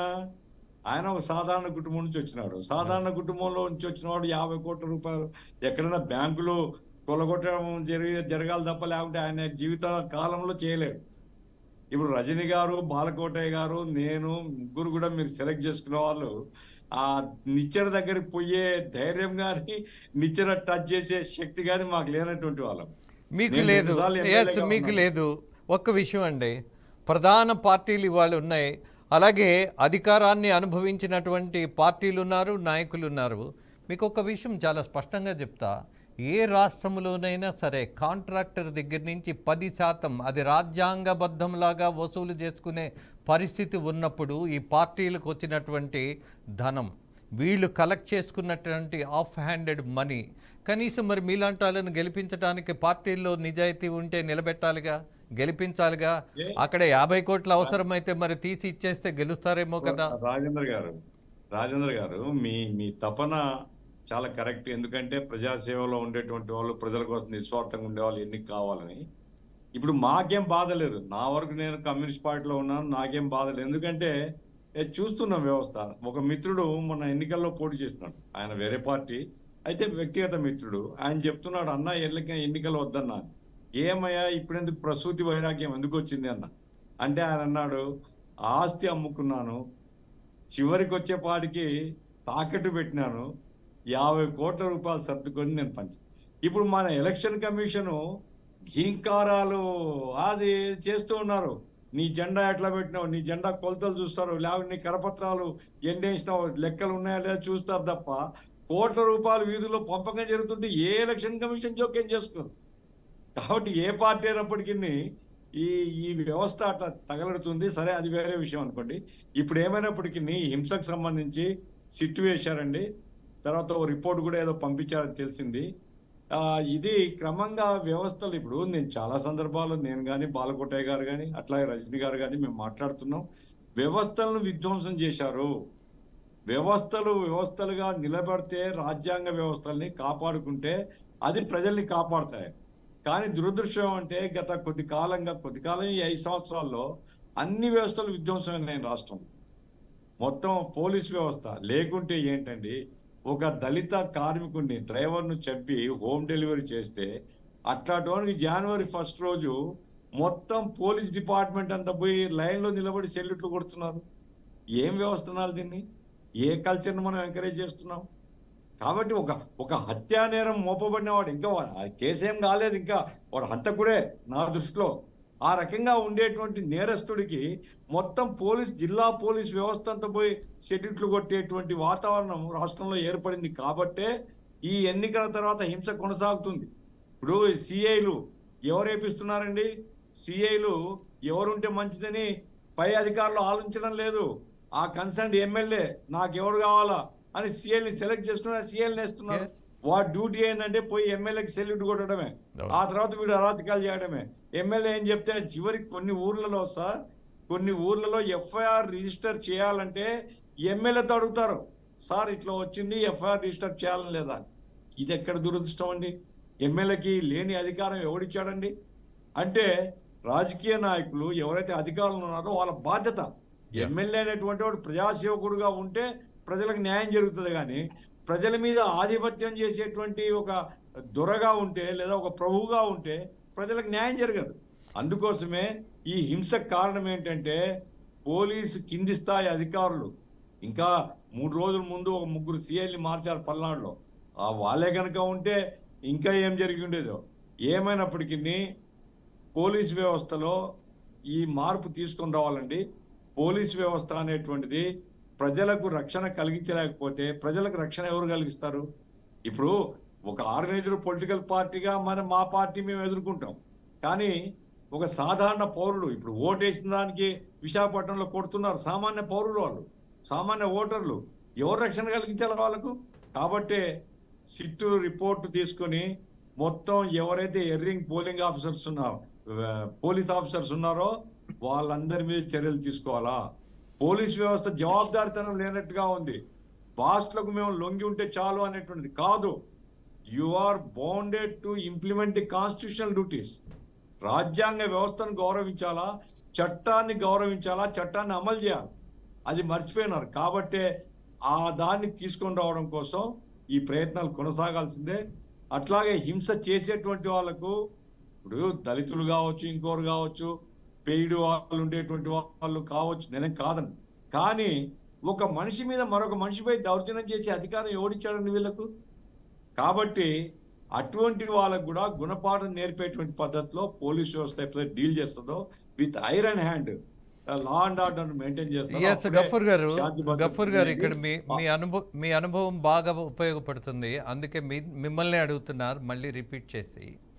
మనం మూలాలను వదిలేసి పైన చర్చలు చేస్తున్నామేమో, అసలైన విషయాలను పట్టుకోకుండా పైన జరుగుతున్నటువంటి ఆవేశపూరితమైందో లేకపోతే అవినీతి పూరితమైందో వాటి మీద మాత్రమే పైన చర్చ చేస్తూ, మనమే అన్నాం కదా 50 కోట్లు ఖర్చు పెట్టకపోతే ఎమ్మెల్యే కాలేనటువంటి దురవస్థ. మరి 50 కోట్లు పెట్టుబడి పెట్టిన వాడు వడ్డీతో సహా పిండుకోకపోతే ఎందుకు పెట్టాలి? అలాగే మీకు ఒక విషయాన్ని గుర్తు చేస్తా రజనీ గారు, ముఖ్యంగా మీతోనే చెప్పాలి నేను. ఒక నాయకుడు ఎమ్మెల్యేగా ఎన్నికయ్యి ఆయన ఎక్కువసేపు హైదరాబాద్లో ఉండేవాడు.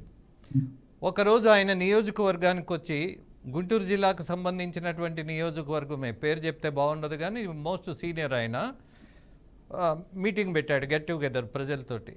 ఒక అతను లేచి, ఏంటో ఎక్కడో హైదరాబాద్లో ఉంటావు, అప్పుడప్పుడు వస్తావు, పిలుస్తావు, మేము రావాలా అన్నాడు. షట్ యువర్ మౌత్, నిన్ను కొన్నా, నీకు 2000 పెట్టి మళ్ళీ ఓటు వేయించుకున్నా అన్నాడు ఆయన. ఆయన ధైర్యానికి మెచ్చుకోవాలా లేకపోతే ఈ వ్యవస్థకు మనం బాధపడాలా? చిత్రమైనటువంటి విషయం. నేను అందుకే అంటున్నా, ఎవరుండాలి అసెంబ్లీలో పార్లమెంటులో అని అంటే మీరు ఉండాలని నేను అనడంతో ఏం సరిపోదు. బట్ బేసిక్స్ ఖచ్చితంగా మనము కొన్ని బేసిక్స్ను వదిలేసి చర్చ చేయటం కాదు. గెలుపొందిన వాళ్ళని ఖచ్చితంగా మనం ప్రతిరోజు పర్యవేక్షణ చేస్తూ మనకు అనుకూలంగా మనం మార్చుకోవాల్సిన బాధ్యత మాత్రం మనకు ఉందంట. రజనీ గారు, సార్ ఒక మేధావి మౌనంగా ఉంటే రాష్ట్రానికి నష్టమే వస్తుందండి. ఈరోజు కష్టపడి మెడికల్ సీట్ తెచ్చుకున్నవాడు ఏదో సేవ చేద్దామన్న దృక్పథంతో వస్తాడు. పేమెంట్తో మెడికల్ సీట్ కొనుక్కున్నవాడు ఈరోజు ఎంబీబీఎస్ అయిపోగానే ఆ డబ్బులు పెట్టిన పెట్టుబడి ఎలా రాబట్టాలని తాపత్రయపడతారండి. ఈరోజు రాజకీయంలోకి రండి అంటే అది ఎలా సార్? 50 కోట్లు పెట్టుబడి పెట్టగల సత్తా మాకుండదు.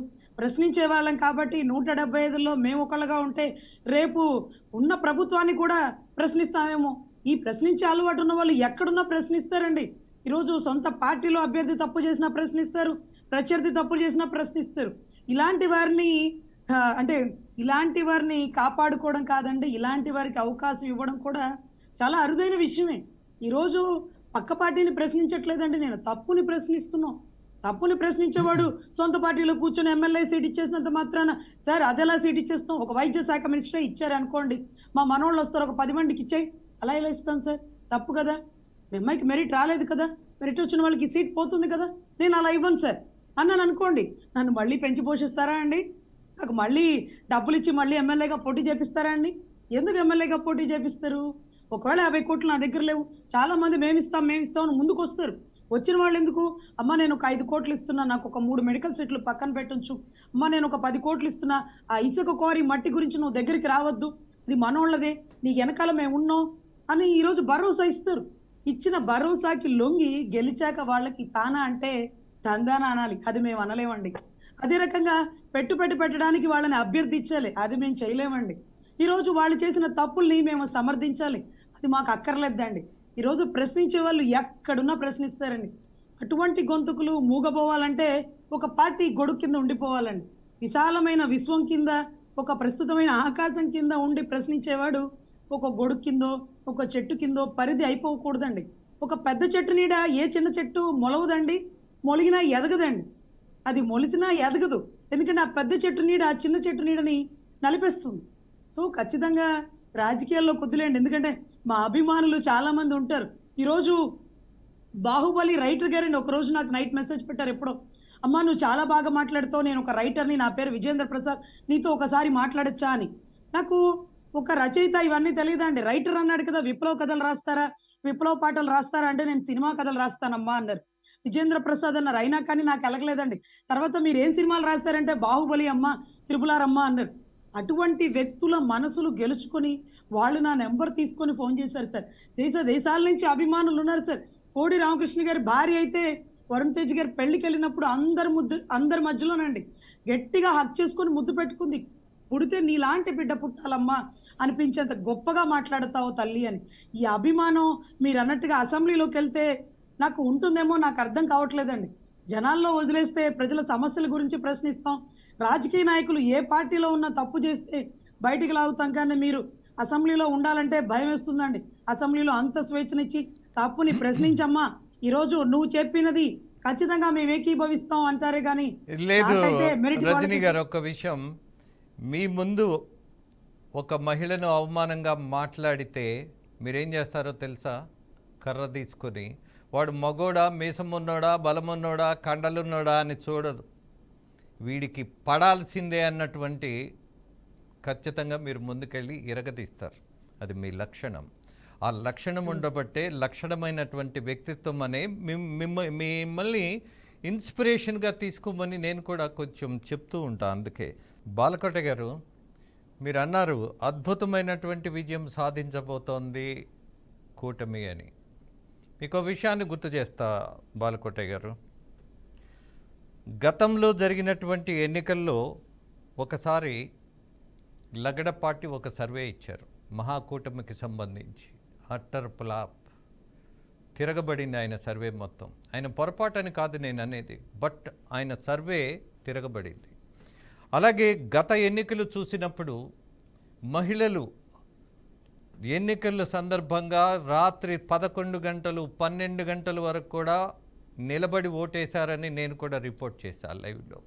అద్భుతం అన్నా. మరుసటి రోజు మనం రిజల్ట్ చూస్తే ఈ మహిళలు ఎవరికి ఓటేశారన్నది చూసిన తర్వాత పార్టీ వాళ్ళు దిగ్భ్రాంతి చెందారు. అలాగే ఇవాళ కూడా 81.86% ఓటింగ్ అయిందని మీరు గుర్తు చేశారు. మంచిదే.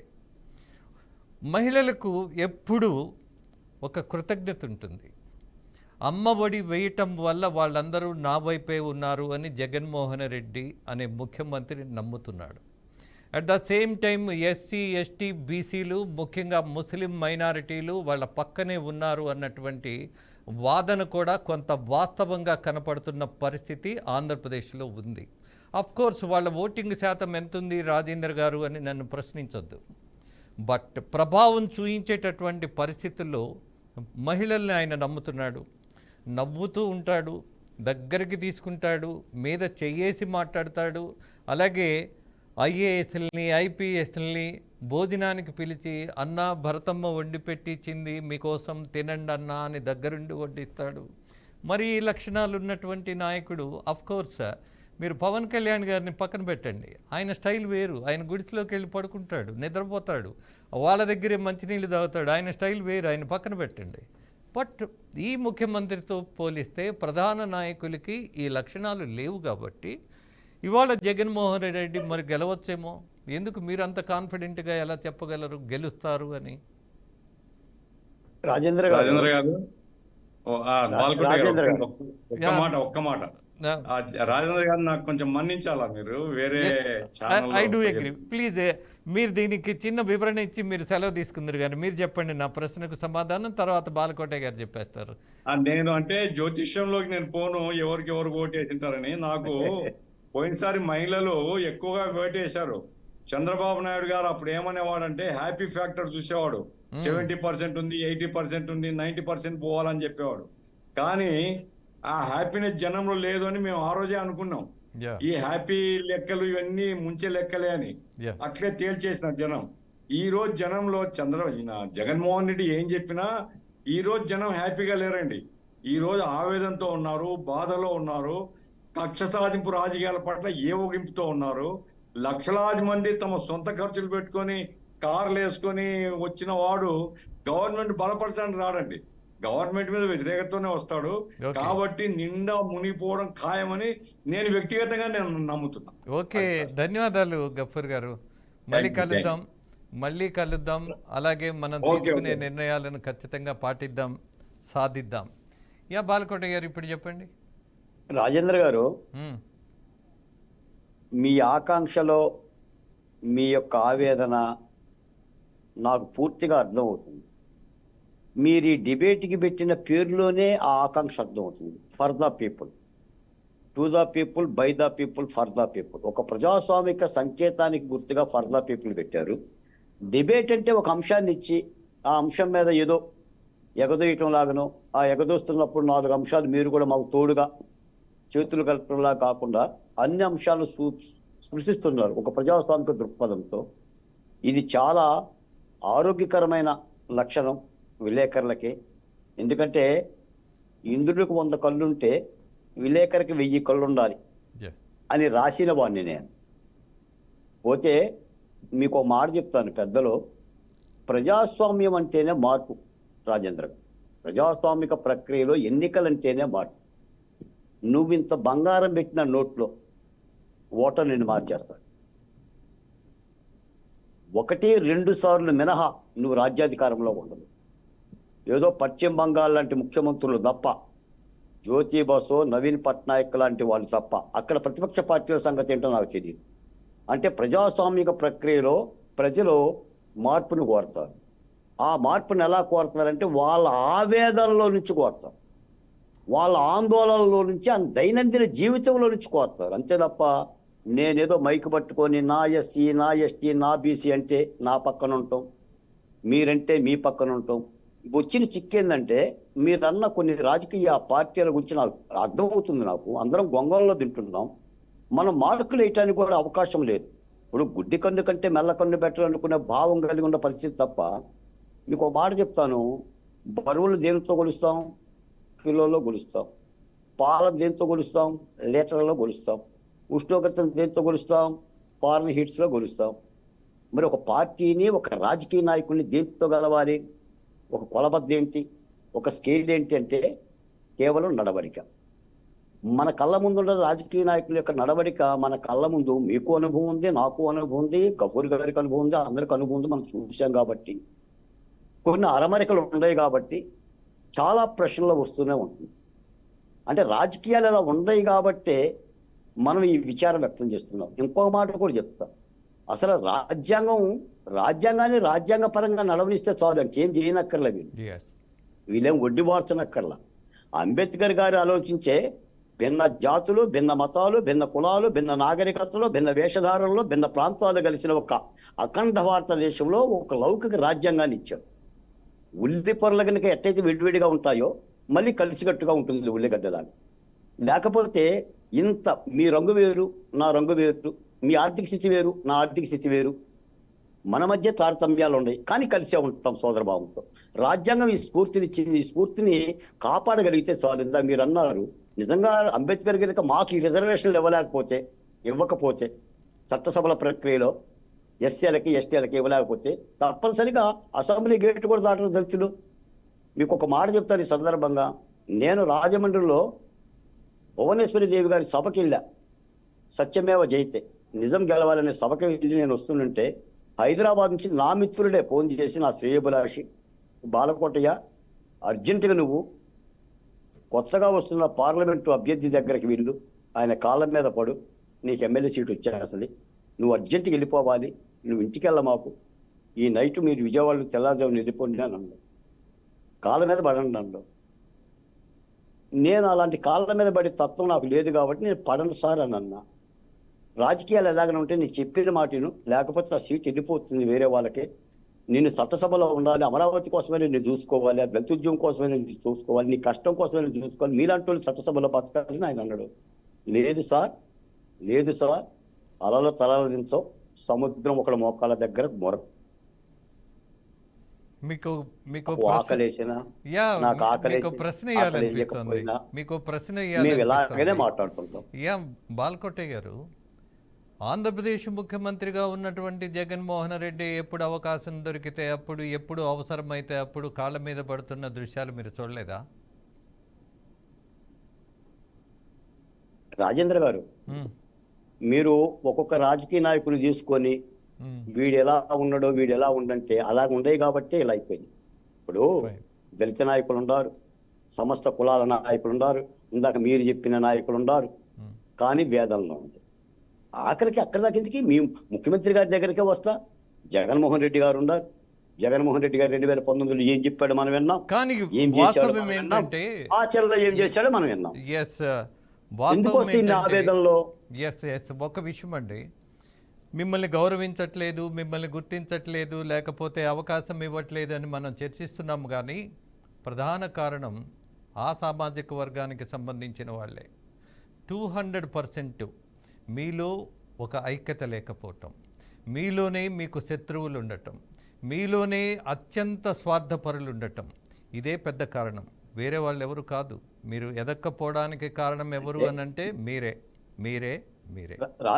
రాజేంద్ర గారు మన వ్యవస్థ ఎలా ఉందో చూసాం, రాజకీయాలు ఎలా ఉన్నాయో చూసాం, రాజకీయ పార్టీలు ఎలా ఉన్నాయో చూసాం. ఇక ఇందులో తగుదనమ్మ మాట్లాడుకోవటానికి లేదు.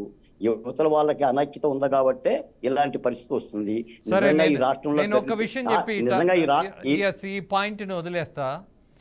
ఒక ఆయనకి సీట్ ఇచ్చారు, మీ సామాజిక వర్గానికి సంబంధించి ఉన్న మాట చెప్తున్నా, అవసరమైనప్పుడు నిరూపిస్తా, ఎన్నికల రిజల్ట్ వచ్చిన తర్వాత మళ్ళీ అవసరమైతే మీరు అడిగితే పేరుతోటి సహా చెప్తా. ఓడిపోవడానికి డబ్బులు తీసుకున్నాడు, గెలుపు పొందడానికి ఖర్చుల కోసం డబ్బులు తీసుకున్నాడు. మీకు సంబంధించిన వాడే. Will see on the screen who is that guy అనేది. అలాగే మరొక విషయం, నాకు రజనీ గారు కొన్ని విషయాలు చూస్తున్నప్పుడు మనం ఇన్ని మాట్లాడుతుంటాం కదా, అసలు మినిమము కొన్ని విలువలు మనుషుల మధ్య ఎందుకని లేకుండా పోయాయి అని అంటే, నాకు జర్నలిజంలో కూడా ఎలా అయిపోయింది అని అంటే, మనం వాస్తవాలు మాట్లాడుకుంటాం కాబట్టి I don't have any hesitation to say what I believe. ఆదివారం వస్తే క్రిస్టియన్స్ చర్చికి వెళ్ళినట్టు ఇవాళ టీవీ ఛానల్స్ని కూడా కొంతమంది ఎవరెవరు ఏ ఛానల్ చూడాలి అన్నది అలవాటుగా మారిపోయింది, సాంప్రదాయంగా మారిపోయింది. బట్ ఒక న్యూట్రాలిటీ అనంటే ఎవరినో ఒకరిని కాకుండా ఏమి విమర్శించకుండా కాదు, వాస్తవం చెప్పడమే. ఆ వాస్తవం ఎవరికైనా బాధ కలిగించవచ్చు. బట్ ఇలాంటి వ్యవస్థలో ఉన్న మనం, నాకు ఇప్పుడు చెప్పాలా లేదా అన్నది సంశయంలో పడుతున్నా. బట్ జర్నలిజంలో ఒక ప్రధానమైనటువంటి జర్నలిస్టు, ఒక 24/7 న్యూస్ ఛానల్ బిగిన్ చేసి ఒక సెన్సేషన్ తీసుకొచ్చినటువంటి ఒక జర్నలిస్టు, ఆయనలో కొన్ని లోపాలు ఉన్నాయని కొంతమంది విమర్శిస్తారు. బట్ బిల్ లాడెన్ దగ్గర కూడా మనం నేర్చుకోవాలంట. ఆ పట్టుదల మనకుంటే ఇవాళ ఇలాంటి రాజకీయ నాయకులు రారు అని చాలా స్పష్టంగా చెప్పదలుచుకుంటా. అలాగే ఆ ఛానల్ ప్రమోటర్ని కావాలని బయటికి నెట్టినప్పుడు ఆయన దగ్గర ఎదిగిన వాళ్ళే, ఆయన మూలాన పైకి వచ్చిన వాళ్ళే, ఆయన మూలాన గుర్తింపు తెచ్చుకున్న వాళ్ళే, ఆ జర్నలిస్ట్ యొక్క ప్రయత్నం వల్లే ఒక న్యూస్ ఛానల్ 24/7 అనేది స్థాపించిన వాడే. కానీ ఆయన బయటికి పంపుతుంటే ఒక్క జర్నలిస్ట్ కూడా బయటికి రాలేదు రజనీ గారు. కనీసం ఒక్కళ్ళు కూడా బయటకు వచ్చి ఇది తప్పు అని మాట్లాడాల. అప్పుడు ఏమనిపిస్తుంది? మానవ సంబంధాల మీదే నమ్మకం పోతుంది. అలాగే తెల్లారి లేస్తే మేము ఎన్ని నీతులు మాట్లాడతాం, బట్ నిలబడుతున్నామా? ఆలోచిస్తే సిగ్గైదా? ఇబ్బంది అనిపించదా? అలాగే మీకు సంబంధించిన విషయాల్లో కూడా అనేకమైనటువంటివి ఇవి జరుగుతున్నప్పుడు, ఇటీవల నంద్యాల అల్లు అర్జున్ వెళ్ళారు. ఆయన వ్యక్తిగతం, నేను దాన్ని విమర్శించను. ఆయన మిత్రుడి కోసం వెళ్ళాడు, ఫైన్. కానీ కొన్ని విమర్శలు చూస్తున్నప్పుడు, కొన్ని విధానాలు గమనిస్తున్నప్పుడు, నా కుటుంబ సభ్యుడిగా ఉన్నప్పుడు ఈ రాష్ట్రం మొత్తం కోసం చావడానికి కూడా సిద్ధపడిన వాడు నా వాడైనప్పుడు మరి అతన్ని మర్చిపోయావే అన్న ఒక ప్రశ్న వస్తుందిగా. ఏమై రైట్? 100% అండి. దాంట్లో జూనియర్ ఎన్టీఆర్ గారిని చూస్తే చాలా గొప్పగా అనిపిస్తుంది. ఈరోజు వల్లభనేని వంశీ గారు, కొడాలి నాని గారు ఆయనకి చాలా ఆప్తులు, కానీ ఏ రోజు వచ్చి ప్రచారం చేయలేదు, ఏ రోజు తెలుగుదేశాన్ని ఖండించలేదు. ఇష్టమైతే పార్టీలో పనిచేస్తారు, కష్టమైతే వెనకాల ఉంటారు, కానీ విమర్శించకపోవడం అనేది గొప్ప లక్షణం అండి. ఈరోజు ఇక్కడ పిఠాపురం ప్రచారానికి రాలేదు అన్న బాధ కంటే ఎక్కడికో వెళ్ళి వైసీపీకి ప్రచారం చేయడం ఏంటి? ఆ అభ్యర్థిని గెలిపించడం అంటే పార్టీని చూడకండి, అభ్యర్థిని చూడండి అంటారు. ఏ గొడుగు కింద ఉంటున్నాడో అది గమనించండి అని మేమంటాం. సో ఎనీవే ఇక్కడ ఎవరి వారు వ్యక్తిగత, ఇందాక మీరు చెప్పారు జర్నలిజం అంటే నాకు చాలా అభిమానం అండి. అందుకనే నేను కూడా ఈ మధ్య ఒక జర్నలిజం కోర్స్ కూడా కంప్లీట్ చేశాను, ఆంధ్ర అంటే నాగార్జున యూనివర్సిటీలోనండి. ఈ ప్రమాదం కూడా మాకే పోటీ వస్తున్నారా రజనీ గారు? నా సీట్ ఖాళీ చేయకండి. సరే, మరి నిజాన్ని చెప్పడానికి మీరు అన్నట్టుగా ఈ టీవీ ఛానల్ వాళ్ళ గురించే చెప్తుంది, ఈ పేపర్ వాళ్ళ గురించే ప్రచురిస్తుంది, ఇది వీళ్ళ మీడియా అది వాళ్ళ మీడియా అన్నప్పుడు ఒరిజినల్ మీడియా ఏది సార్? తప్పు జరిగితే చంద్రబాబు గారు మీ క్వారీలు మీ పార్టీ వాళ్ళు తవ్వుకుపోతున్నారు, మీరు మాట్లాడరేంటి అని ఆ టీవీ ఛానల్స్ అడగలేవు కదా సార్. ఈరోజు ఈరోజు జగన్ గారు మీ కింద ఉండేవాళ్ళు ఇలా చేస్తున్నారు, మీరు అలా చేస్తున్నారని సాక్షి మీడియా అడగలేదు కదా సార్. ఆ పేపర్లో రాయదు, ఈ పేపర్లో రాయదు. ఎవరికి వాళ్ళు పేపర్లు, ఎవరికి వాళ్ళు మీడియాలు అంటే తప్పుని ప్రశ్నించడానికి న్యూట్రల్ గా ఉండే ఛానలే చాలా మంది చూస్తారండి. ఈరోజు ఎవరి ఛానల్ గురించి వాళ్ళు చెక్కభజన చేయడం అది వాస్తవం. అఫ్ కోర్స్ అభివృద్ధి కావాలి, నవ్యాంధ్ర నిర్మాత మనకు ఉండాలి. కానీ చిన్న చిన్న తప్పిదాలు మీ కింద వర్గంలో జరుగుతున్నాయని వాళ్ళ అధినాయకుడిని ప్రశ్నించగల ధైర్యం ఆ మీడియా చేస్తుందా? ఈరోజు ఒక జర్నలిజం అంటే నిజం, ఏది నిజం? ఈరోజు ఇందిరాగాంధీ గారు ఒక బ్లాక్ డే పెట్టేశారు. అదే రకంగా ఒక చీకటి రాజ్యం పెట్టారు. ఆ టైంలో మీలాంటి పేపర్ వాడిని ఇది రాయాల్సిందే అంటే నేను రాయను, ఫ్రంట్ పేజ్ నిజాలనే ప్రచురిస్తాను అని ఆ ఫ్రంట్ పేజ్ ఖాళీ పెట్టి వెనకాల పేపర్ ప్రచురించాడండి. అతను ఈ రోజుకే మేము చెప్పుకుంటాం. ఈరోజు ఏదైతే అలహాబాద్ హైకోర్టు ఇచ్చిన జడ్జిమెంట్ ఏదైతే ఆ జడ్జిమెంట్ లో ఇచ్చిన జడ్జి గారండి, నువ్వు ఇందిరాగాంధీ అయితే నాకేంటి, నెహ్రూ గారి కూతురు అయితే నాకేంటి అంటూ అలహాబాద్ హైకోర్టు అండి ఆ ఇచ్చిన జడ్జిమెంట్ ఆ జడ్జి గారిని ఇప్పుడు గుర్తుపెట్టుకుంటాం. ఒక రాజకీయానికి లొంగకుండా ఒక జడ్జి నిలబడ్డాడు. ఇందిరాగాంధీ వర్సెస్ రాజనారాయణ ఒక ల్యాండ్ మార్క్ జడ్జిమెంట్. ఆవిడని కూడా శంకించిన వ్యక్తి, ఆవిడ తప్పు ఉందని ఎదిరించిన వ్యక్తి ఒక జడ్జి, ఒకటే జడ్జి. సుప్రీంకోర్టులో 100 జడ్జిలు ఉన్నారు, కానీ ఆ జడ్జే నాకు గుర్తు, ఆ జడ్జే మాకు గుర్తింపు. అలాగా తప్పుని ప్రశ్నించడానికి జర్నలిజం ప్రొఫెషన్ ని కూడా ఒక రకమైన తొడుగులు వేసేసుకుంటే అది కరెక్ట్ కాదేమో అనిపించింది. అందుకని ఆ ప్రొఫెషన్ లో కూడా మనం అడుగు పెట్టాలి అని ఈ రోజు జర్నలిజం కంప్లీట్ చేయడం జరిగింది. మీ వారసులు అనుకోండి. ఖచ్చితంగా నాకు వారసులు లేరు, నిజానికి మీరు వారసులుగా నేను భావిస్తా. ఆ బాధ్యత మీరు తీసుకుంటే ముందుండి ఖచ్చితంగా ఒక మంచి జర్నలిస్ట్గా కాదు, గొప్ప హ్యూమనిస్ట్గా కూడా నిరూపిస్తాం. మీ దగ్గర ఆ లక్షణాలు ఉన్నాయి కాబట్టి, ఆ క్వాలిఫికేషన్స్ ఉన్నాయి కాబట్టి, పోరాడే తత్వం, నిజం చెప్పేటటువంటి అలవాటు, సాంప్రదాయం ఉన్నటువంటి ఆ మనస్సు ఉన్నది చూడండి. నిజానికి ఇప్పుడు కూడా రజనీ గారు నేను కూడా అనుకుంటా, I'm just talking to you. నేను డిబేట్ లాగా ఫీల్ అవ్వట్లా, ఏదో ఫ్యామిలీ మెంబర్స్ లాగా ఈ రాష్ట్ర ప్రజల మధ్య మనం కూర్చొని మాట్లాడుకుంటున్నట్టుగా నాకు అనిపిస్తూ ఉంటుంది. జర్నలిస్ట్ అనే పదం ఎన్నోసార్లు అడుగుతారు రాజేంద్ర గారు నన్ను అసెంబ్లీలో చూడాలని. వద్దు సార్, మీ వారసులాగా జర్నలిజం పోస్ట్ లో కూర్చొని ఏ పార్టీ వాడు వచ్చినా సూటిగా ప్రశ్నించే తత్వంలో ఉంటే రజనీ అంటే రాష్ట్ర ప్రజలకి ఒక ముద్దు బిడ్డగా ఉంటే చాలు. మీకోసం ఖచ్చితంగా ఛానల్ పెట్టే ప్రయత్నం మాత్రం చేస్తాను నేను, మీరు వస్తానంటే. నిజంగా మాట్లాడుతున్నా, నిజంగానే మాట్లాడుకుందాం, నిజాలే మాట్లాడుకుందాం. షూర్, తప్పకుండా. అలాగే ఇప్పటికి కూడా నేను అనుకుంటా జర్నలిస్ట్ అనే పదం అత్యంత పవిత్రమైంది, బాధ్యతతో కూడింది. ఆ పదానికి దగ్గరగా నేను రీచ్ అయ్యానా, అంత విలువలతో అంత పట్టుదలతో ఎదిగానా, నేను నిజంగా అర్హుడినా అని అప్పుడప్పుడు ప్రశ్నించుకుంటా. బట్ నాకు సందేహం రాదు, కానీ చేయాల్సినంత చేయలేకపోతున్నానేమో ఈ వ్యవస్థలో అన్నటువంటి వ్యధ మాత్రం ఖచ్చితంగా ఉంటుంది, నాకు ఎప్పుడూ ఉంటుంది అది, ఆ బాధ. బట్ మీరు అన్నారే జర్నలిజంలోకి రావాలని, జర్నలిజంలోకి వచ్చి ప్రశ్నించే తత్వం ఉంటే ఖచ్చితంగా కొన్నిటిని ఖచ్చితమైనటువంటి పద్ధతుల్లోకి తీసుకెళ్ళగలం. మరి ఇప్పుడే మనం కొంచెం డివేట్ అయ్యామేమో, ఇంకొద్దిగా మీ దగ్గర నుంచి సమాచారం తెలుసుకోవాలనుకుంటున్నా. అల్లు అర్జున్ గారు ఎందుకని అలా చేసి ఉండొచ్చు? ఆయనకి నచ్చింది ఆయన చేశారు, ఎందుకు ఇలా చేశారని మనం అడగలేము. రాజకీయ కోణంలో ఏదైనా వాళ్ళని డైవర్ట్ చేసో లేకపోతే ఏదో ఒక రకంగా వాళ్ళని మభ్యపెట్టి మొహమాట పెట్టి తీసుకొని వెళ్ళి చెప్పిన పరిస్థితి ఏదైనా వచ్చి ఉంటుందా? ఏమో సార్, ఎందుకంటే తండ్రి వచ్చి అల్లు అరవింద్ గారు ఏదైతే సురేఖ గారిని తీసుకొని, అదే రకంగా రామ్ చరణ్ గారిని తీసుకొని పిఠాపురం వచ్చిన రోజు నేను అక్కడే ఉన్నానండి.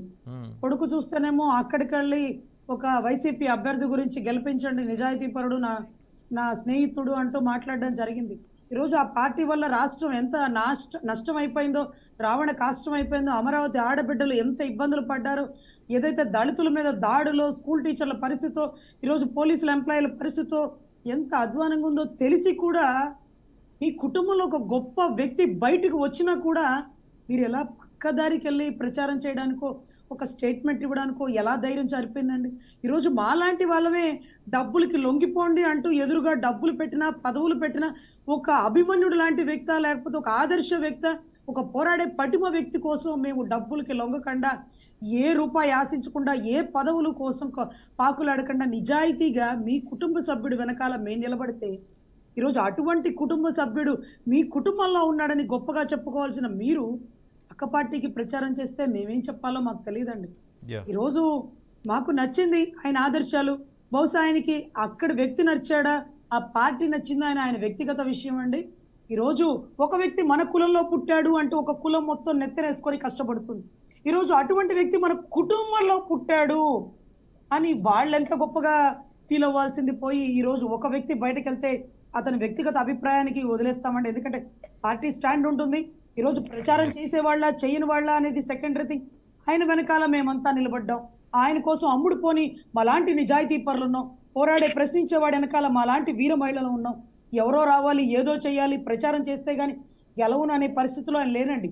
నమ్ముకున్నాడు ప్రజల్ని, ఓడించిన ప్రజల వెనకాలే నిలబడ్డాడు. ఈరోజు ఆ ప్రజలే దేవీభ్యమానంగా గెలిపిస్తున్నారు. దత్తపుత్రుడు అన్న జగన్ గారికి దత్తాత్రేయ పుత్రుడుగా పిఠాపురంలో భారీ మెజారిటీతో నాన్న గెలుస్తాడు. నాన్న వెనకాల మేమందరం ఉన్నామండి. నాట్ ఓన్లీ దట్, ఆంధ్రప్రదేశ్కు మాత్రం ఒక గొప్ప దత్తపుత్రుడే, నాకేం సందేహం లేదు. ప్రజలందరూ ఇలాంటి పిల్లాడు ఉంటే బాగుండు అన్నటువంటి పరిస్థితి ఆయన తెచ్చుకున్నారు. కింద పడ్డా మీద పడ్డా, కన్ఫ్యూజ్ అయినా, విమర్శలు చేసిన సందర్భానుసారంగా ఆయన చేయాల్సిన పనులన్నీ చేసి ఎదిగినటువంటి నాయకుడిగా, ఒదిగున్నటువంటి గొప్పవాడుగా మిమ్మల్ని అందరినీ ఇన్స్పైర్ చేసి మీకు ఇచ్చిన మర్యాదే చాలా. అసలు ఒక మహిళకి ఇచ్చినటువంటి మర్యాద నిజంగా నాకు పదే పదే అనిపిస్తుంది. వీర మహిళని ఇలా ఎలా పెట్టారు, సినిమాటిక్గా ఉంటుందేమోనని భావించారు కొంతమంది వీర మహిళని పెట్టిన కొత్తల్లో. But you have proved. Balakota గారు, అనేక సంఘటనలు మనం గమనించాం. అనేక ప్రాంతాల్లో వీటి మీద సిట్టు వేశారు. పరిస్థితి రేపు ఎలా ఉండబోతోంది, దర్యాప్తు ఖచ్చితంగా 2 రోజుల్లో నివేదిక ఇవ్వాలి అన్నటువంటి ఆదేశాలు కూడా జారీ చేయబడినటువంటి పరిస్థితుల్లో బాలకోట గారు.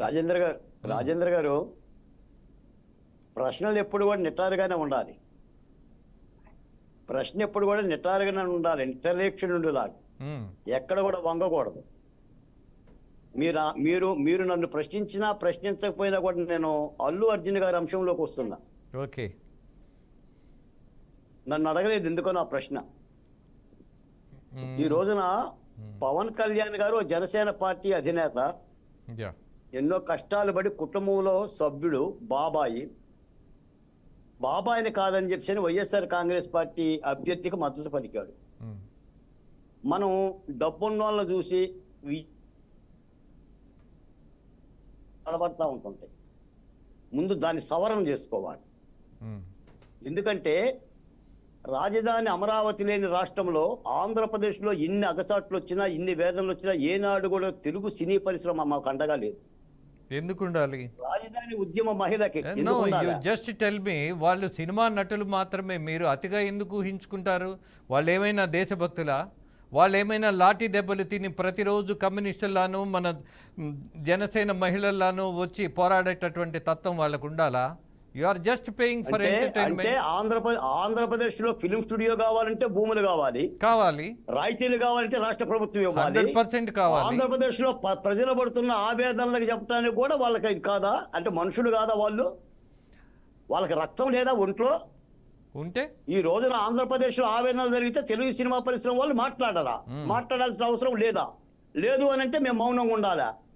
ఖచ్చితంగా ఉండాలి. ఇదే ప్రశ్న వాళ్ళని అనమనండి. No, there is no doubt about that. మీరు అన్ని సినిమాలు లేదు మీరు ఇదే మాట హీరోలను అనమనండి. రాజేంద్ర గారు, మీ బాధలు పట్టించుకో, మాకు సంబంధం లేదు అని మీరు ఎమోషనల్ గా సినిమా డైలాగులకి మీరు మోటివేట్ అయిపోయి ఇన్ని డైలాగులు చెప్పినాడు, సామాజిక అంశాలు ఎందుకు రాడు అని చెప్తున్నా.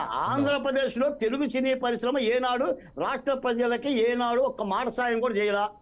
కనీసం ముఖ్యమంత్రి గారికి ఒక మాట సాయం కూడా చేయాలా? దాని పాత్ర అలా నిర్వహించిందని చెప్పి చెప్తున్నా. ఎందుకు చెయ్యాలి వాళ్ళు? మీకు ఎందుకు అండగా ఉండాలంటే ఆ మాట వాళ్ళనే ప్రకటించమనండి. ప్రజలు ఏం నిర్ణయించుకుంటారు. వాళ్ళు ఈ అందుకే మౌనంగా రాష్ట్రంలో ఉన్నారు. చాలా ఇబ్బందులు యా జరిగాయి. బాలకోటే గారు, మనము ఓవర్ ఎక్స్పెక్టేషన్స్లో ఉండటం మన తప్పు. అసలు ఎక్స్పెక్టేషనే జీవితంలో వద్దనే ఫిలాసఫీ నాది. ఆశించినప్పుడు ఎప్పుడు నిరాశే వస్తుంది.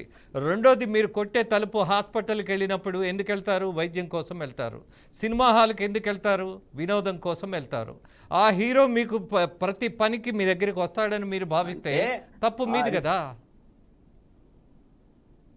లో ఉన్న అగ్ర హీరోలకి మా పొలాలు ఇవ్వాలి, రాష్ట్ర ప్రభుత్వాలు ఏమో సబ్సిడీలు ఇవ్వాలి, టికెట్ ధరలు తగ్గించాలి, వాళ్ళకి రాయితీలు ఇవ్వాలి, విశాఖపట్నంలో ఇండస్ట్రీ పెట్టాలి. ఇచ్చినటువంటి ప్రభుత్వాన్ని అడగండి, ఇచ్చినటువంటి ప్రభుత్వాన్ని అడగండి. మా భూములు వాళ్ళకెందుకు ఇచ్చారు? సినిమా మా భూములు మా రాజధాని వచ్చి, మా అమరావతి వచ్చి, ఆనాడు ఈనాడు వచ్చి అడుగుతున్న అగ్ర హీరోలు మాత్రం మాకు సంబంధం లేదని మేము మిన్నకుండాదా? వాళ్ళు అంతే ఉంటారు. ఇదేనా భావ్యం? వాళ్ళ సినిమాలు చూడకండి, వాళ్ళ సినిమాలు చూడకండి. కొందరినే ప్రశ్నిద్దామా? పోనీ నో నో నో, నేనేమంటానంటే కాదండి. ఇప్పుడు సైన్స్ టీచర్ సైన్స్ పాఠం చెప్తారు. బాలకోటే గారు, మీకు నాకు పెద్ద డిబేట్ దీని మీద అక్కర్లేదు, కానీ బట్ క్లారిటీ ఇచ్చే ప్రయత్నం నేను కూడా చెప్తున్నా రాజేంద్ర గారు. ఇప్పుడు ఇది రాష్ట్రంలో ప్రజలకు ఆవేదనలు ఉన్నాయి. ప్రతి పౌరుడు ప్రతి వాడు భాగస్వామ్యం పడాలి. ఇండస్ట్రీలో ఉన్న పెద్దలు కూడా పడాల్సిన అవసరం ఉందని చెప్పి గుర్తు చేస్తున్నాం. ఇందులో వివాదాంశమైన అంశం ఏమి నేను మాట్లాడుతున్నాను. అలా గుర్తు చేయటం తప్పేం లేదు. అందుకని నేను అంటున్నా, ప్రశ్నించేటప్పుడు ప్రశ్నలు వంగిపోకూడదు. ఎవరినైనా ప్రశ్నించగలగాలి. పాలకుని ఎలా అయితే ప్రశ్నిస్తామో, తప్పు చేసే వాళ్ళని ఎవరినైనా ప్రశ్నిస్తాము. కాబట్టే రాష్ట్రం ఎలా ఉంది. నలుగురు ప్రశ్నించినట్టయితే పరిపాలన ఇలా ఉండేది కాదు కదా. ఎవరు ప్రశ్నించలేకపోబట్టే కదా ఈ రోజున ప్రజలు ఏం ప్రశ్నిస్తారు? మేధావులే నిర్లిప్తంగా ఉండే, మేధావులే మౌనంగా ఉండే చోట ప్రజలు ఏం ప్రశ్నిస్తారు? ఇన్ని అరాచకాలు. ఈ రోజున మీకు ఒక మాట చెప్తా. డాక్టర్ సుధాకర్ మాస్క్ లేదని ప్రశ్నించాడు కాబట్టే అన్య వ్యతలకు గురి కాబడ్డాడు, తన ప్రాణం తీసుకున్నాడు. చీరాల కిరణబాబు మాస్క్ పెట్టుకోనందుకు పోలీసులు అరాచకాన్ని ప్రశ్నించాడు కాబట్టి ప్రాణం పోయింది. ప్రశ్న ఉంటేనే అక్కడ ప్రాణం పోతుంది. మనమన్నా ప్రశ్నిస్తున్నాం, వాళ్ళు ప్రాణాలే పోగొట్టుకున్నారు. ప్రశ్నిస్తున్నాడు కాబట్టి కింది కులం వాడు కానీ, లేదా ఇక్కడ ఇబ్బందులు పడుతున్నవాడు కానీ, ఏ సామాజిక వర్గమైనా కూడా అలాంటి సత్కారాలు ఈ రాష్ట్ర ప్రభుత్వాలు చేరినాయి. ఒక మానవతా ధర్మం అంటే, మీరు డాక్టర్ బాలగోపాల్ గారి పేరు ఉంటారు, కన్నాబ్రాహ్మణ్ గారి పేరుంటారు, ఐఏఎస్ శంకరన్ పేరుంటారు. దేశమంటే మట్టి కాదు, దేశమంటే మనుషులు అంటారు. నేను మనుషులు కూడా కన్నాను. మనుషులంటే పీడిత తాడిత ప్రజలు. ఎవరైతే పీడిత తాడిత ప్రజలకు సేవ చేశారో అదే దేశం. వాళ్ళకే సేవలు అందాలి. బాధలో ఉన్నోడికే ఆకలేసినోడికి అన్నం పెట్టాలి, బాధలో ఉండేవాడికి ఓదార్పు. చివరిగా ఒకసారి రజనీ గారిని మాట్లాడిద్దాం. బాలకోటే గారు, రజనీ గారు, కాబట్టి సహాయపడాలి. సహాయపడితేనే కదా గుర్తించేది. అది సినిమా హీరో అయినా, రాజకీయ నాయకుడైనా, మీరైనా, నేనైనా తప్పనిసరిగా అప్పుడే ప్రజాస్వామ్యం ఉంటుంది. నలుగురు ప్రశ్నిస్తే కదా ప్రభుత్వాలు కూడా నడవడిక మార్చుకునేది. మీ ప్రశ్నలు నా ప్రశ్నలు తీసుకోగలవి. నో, నేను ఒక్క ప్రశ్న అడుగుతా. ప్రతిరోజు విమర్శ చేశారు కదా ముఖ్యమంత్రి మీద. మరి ఆంధ్రప్రదేశ్లో యువకులే లేరా? వచ్చి ఉద్యమం చేసినటువంటి సందర్భం ఒక్కటైనా ఉన్నదా? అసలు ఈ మొత్తం భారతదేశపు ఉద్యమాలలో వెన్నెముకగా ఉన్నటువంటిది మీరు, నేను విద్యార్థులుగా ఉన్నప్పుడు పాల్గొన్నటువంటి ఎన్నున్నాయి? నా వయసుకి నేను చదువుకునేప్పుడు ఎమర్జెన్సీలో అరెస్ట్ అయ్యి జైలుకు పోయాను అని అంటే, మరి నన్ను ఇవాళ పిచ్చోడు అంటారా, మంచోడు అంటారా, ఏమంటారు? మరి ఇప్పుడు ఇవాళ ఎందుకు లేవు బాలకోటే గారు? మన పిల్లల్ని మనము చెడగొట్టేశాం. చెప్పాల్సిన విషయాలు ఎప్పుడు చెప్పలా. ఇందాక రజనీ గారు గుర్తు చేసినట్టుగా భగత్ సింగ్ గురించి మనం ఎందుకు చెప్పుకున్నాం? కానీ భగత్ సింగ్ గురించి ఏ కుటుంబంలో ఎంతమంది తల్లిదండ్రులు పిల్లలకి చెప్పారు? ఇదిరా రాజకీయం, ఇదిరా త్యాగం, ఇదిరా సమాజం కోసం నిలబడ్డమని మన పాఠాల్లో ఏమైనా కనపడుతుందా? ఎనీహౌ ముగించబోయే ముందు రజనీ గారిని చేద్దాం. రాజేంద్ర ఒక్క మాటే, మేము ఉద్యమించాం కాబట్టే ప్రభుత్వం మారుతుంది. ప్రజలు ఉద్యమించారు కాబట్టే ప్రభుత్వం మారుతుంది. ప్రజా ఉద్యమాల నుంచే మారుతుంది. ఇది నేను చెప్పదలుచుకున్నా. ఉద్యమించాం కాబట్టే జగన్మోహన్ రెడ్డి గారిని సాగనంపే ప్రక్రియ చేస్తుంది. మీరైనా నేనైనా మనం ఉద్యమించినందుకు ప్రజలు మారిపోయారని నేను భావిస్తా. As a journalist I have done my job. కొన్ని విశ్లేషణలు, కొన్ని వాస్తవాలు ప్రజల ముందు పెట్టేశా, అయిపోయింది. ప్రజలు నిర్ణయించుకుంటారు. రేపు మళ్ళీ వీళ్ళు ఎలా నిర్ణయించుకుంటారు అని అడగటానికి నాకు హక్కు లేదు. I have done my job, that's it. అలాగే రజనీ గారు. రాజేంద్ర గారు, ఇందాక మీరు చెప్పిన దాంట్లో మీరు చదువుకునేటప్పుడు ఉద్యమాల్లో పాల్గొన్నారన్నారు. మీరు బహుశా ఏదన్నా యూనివర్సిటీలో చదివారో, గవర్నమెంట్ కాలేజ్‌లో చదివారో నాకైతే తెలీదు. ఈరోజు కార్పొరేట్ వ్యవస్థలో మీకు 90కి 90 తెస్తాం, 100కి 100 తెస్తాం, ఐఐటీలో సీటు తెప్పిస్తాం, పక్క దేశానికి పంపిస్తాం అనే వాళ్ళే కానీ, ఈరోజు రాష్ట్ర సమస్యల గురించి, ప్రజల సమస్యల గురించి ఈరోజు ప్రశ్నించేవాడే లేడండి. ఈరోజు నేను తిరుపతిలోని శ్రీ పద్మావతి మహిళా విశ్వవిద్యాలయంలో చదివినప్పుడు ఒక యూనివర్సిటీ వ్యవస్థ ఎలా ఉంది? పొలిటికల్ వ్యవస్థ ఎలా ఉంది? తప్పుని ప్రశ్నించడం అంటే ఏంటి? చంద్రబాబు గారు కూడా అదే ఎస్వి యూనివర్సిటీ నుంచి బయటకొచ్చిన ప్రొడక్ట్ అండి. ఈరోజు యమ్ము. ఒక ఉద్యమకారుడు కావాలన్నా, ఒక ప్రశ్నించాలన్నా మంచి వ్యవస్థ ఉండాలి. మంచి కాలేజీ, యూనివర్సిటీ అట్మాస్ఫియర్ ఉండాలి. ఇప్పుడు కార్పొరేట్ వ్యవస్థ. Cinema Yes. వాళ్ళు ప్రభుత్వాన్ని విమర్శిస్తే మాకొచ్చే ఫండ్స్ ఆగిపోతాయేమోనని విమర్శించరు. కార్పొరేట్ వ్యవస్థ మేము ఐఐటీ పక్క దేశాలకు వెళ్ళాలి, మా మీద కేసులేస్తారేమో అని వాళ్ళు ఎస్ ప్రశ్నించరు. రజనీ గారు, టైం గవర్నమెంట్ అయిపోయింది, ఎంప్లాయీస్ ప్లీజ్ ఉద్యోగానికి ముగిద్దాం. కట్టుబడి పనిచేస్తారు. ఈ రోజు ప్రశ్నించే వాళ్ళు జర్నలిజం వాళ్ళు, న్యాయవాదులు తప్ప, ఇలాంటి ఉద్యమకారులు తప్ప ఏ కార్పొరేట్ వ్యవస్థలు, ఏ సినిమా రంగాలు ఈరోజు రైతు కంట నీరు అని సినిమాలో పాట వస్తే కన్నీటి పర్యంతం అయిపోయాం థియేటర్లో. కానీ ఆ సినిమా నిర్మాత, ఆ సినిమాలో నటించిన వాళ్ళు, ఆ సినిమాలో వచ్చిన లాభాల్ని చనిపోయిన రైతులకేమి ఇవ్వలేదండి. ఈరోజు Yes. మా నాయకుడు ఇచ్చాడు ఈరోజు రైతుల ఎస్ దట్ ద సమస్యల్ని రీజన్ ఒక ఎంపీ- ఎస్ సినిమాలో ఒక నటించారేమో అసెంబ్లీలో కానీ ఆయన కాకపోయినా ఎస్ సామాజిక విషయాల్లో మాత్రం జీవించాడు ఆయన సొంత డబ్బు కౌలు రైతులకు ఇవ్వడం అనేది సామాన్యమైనటువంటి విషయం కాదు. అలాగే వందల వేల కోట్లు సంపాదన పక్కన పడేసి ఇవాళ అనేకమైనటువంటి నిందలు, వాదనలు, అసహ్యం, జుగుప్సాకరమైనటువంటి వ్యాఖ్యల మధ్య రాజకీయం నడపడం అనేది చిన్న విషయం కాదు. ఎంతో పట్టుదలుంటే కానీ అలా చేయలేరు. కాబట్టే అందుకే రజనీ గారు మీ పార్టీని, మీ పార్టీ నాయకుడిని, అలాగే మీ ధోరణిని నేను పదే అందుకే జనం దగ్గర కొంత ఇన్స్పిరేషను పొందమని చెప్తున్నా. అలాగే బాలకోటే గారు అనేకమైన సామాజిక సమస్యల గురించి, అలాగే జేఏసీ నాయకుడిగా ఎన్నో విషయాలను ప్రజల మధ్యకు తీసుకొచ్చారు. కానీ రేపు ఎలా ఉంటుంది అన్నది చూద్దాం. అత్యాశతో మాత్రం ఉండొద్దని ప్రార్థిస్తున్నా. ఏది జరిగినా సరే మనం సిద్ధమని గుర్తు చేస్తున్నా. మీ ఇద్దరికీ ముఖ్యంగా ధన్యవాదాలు తెలియజేస్తూ మనము కొన్ని ప్రతిజ్ఞలు లాంటివి తీసుకోవాలని ఈ చర్చలో చెప్పా. ఎవరు ఓడినా ఎవరు గెలిచినా నాయకుడు అనేవాడు ఎలా ఉండాలి అనేది నిర్వచనం మీరు రాయాలి, మీరే రాయాలి. దానికోసం వేచి చూస్తా. నమస్తే. ముగిస్తూ మీ రాజేంద్ర.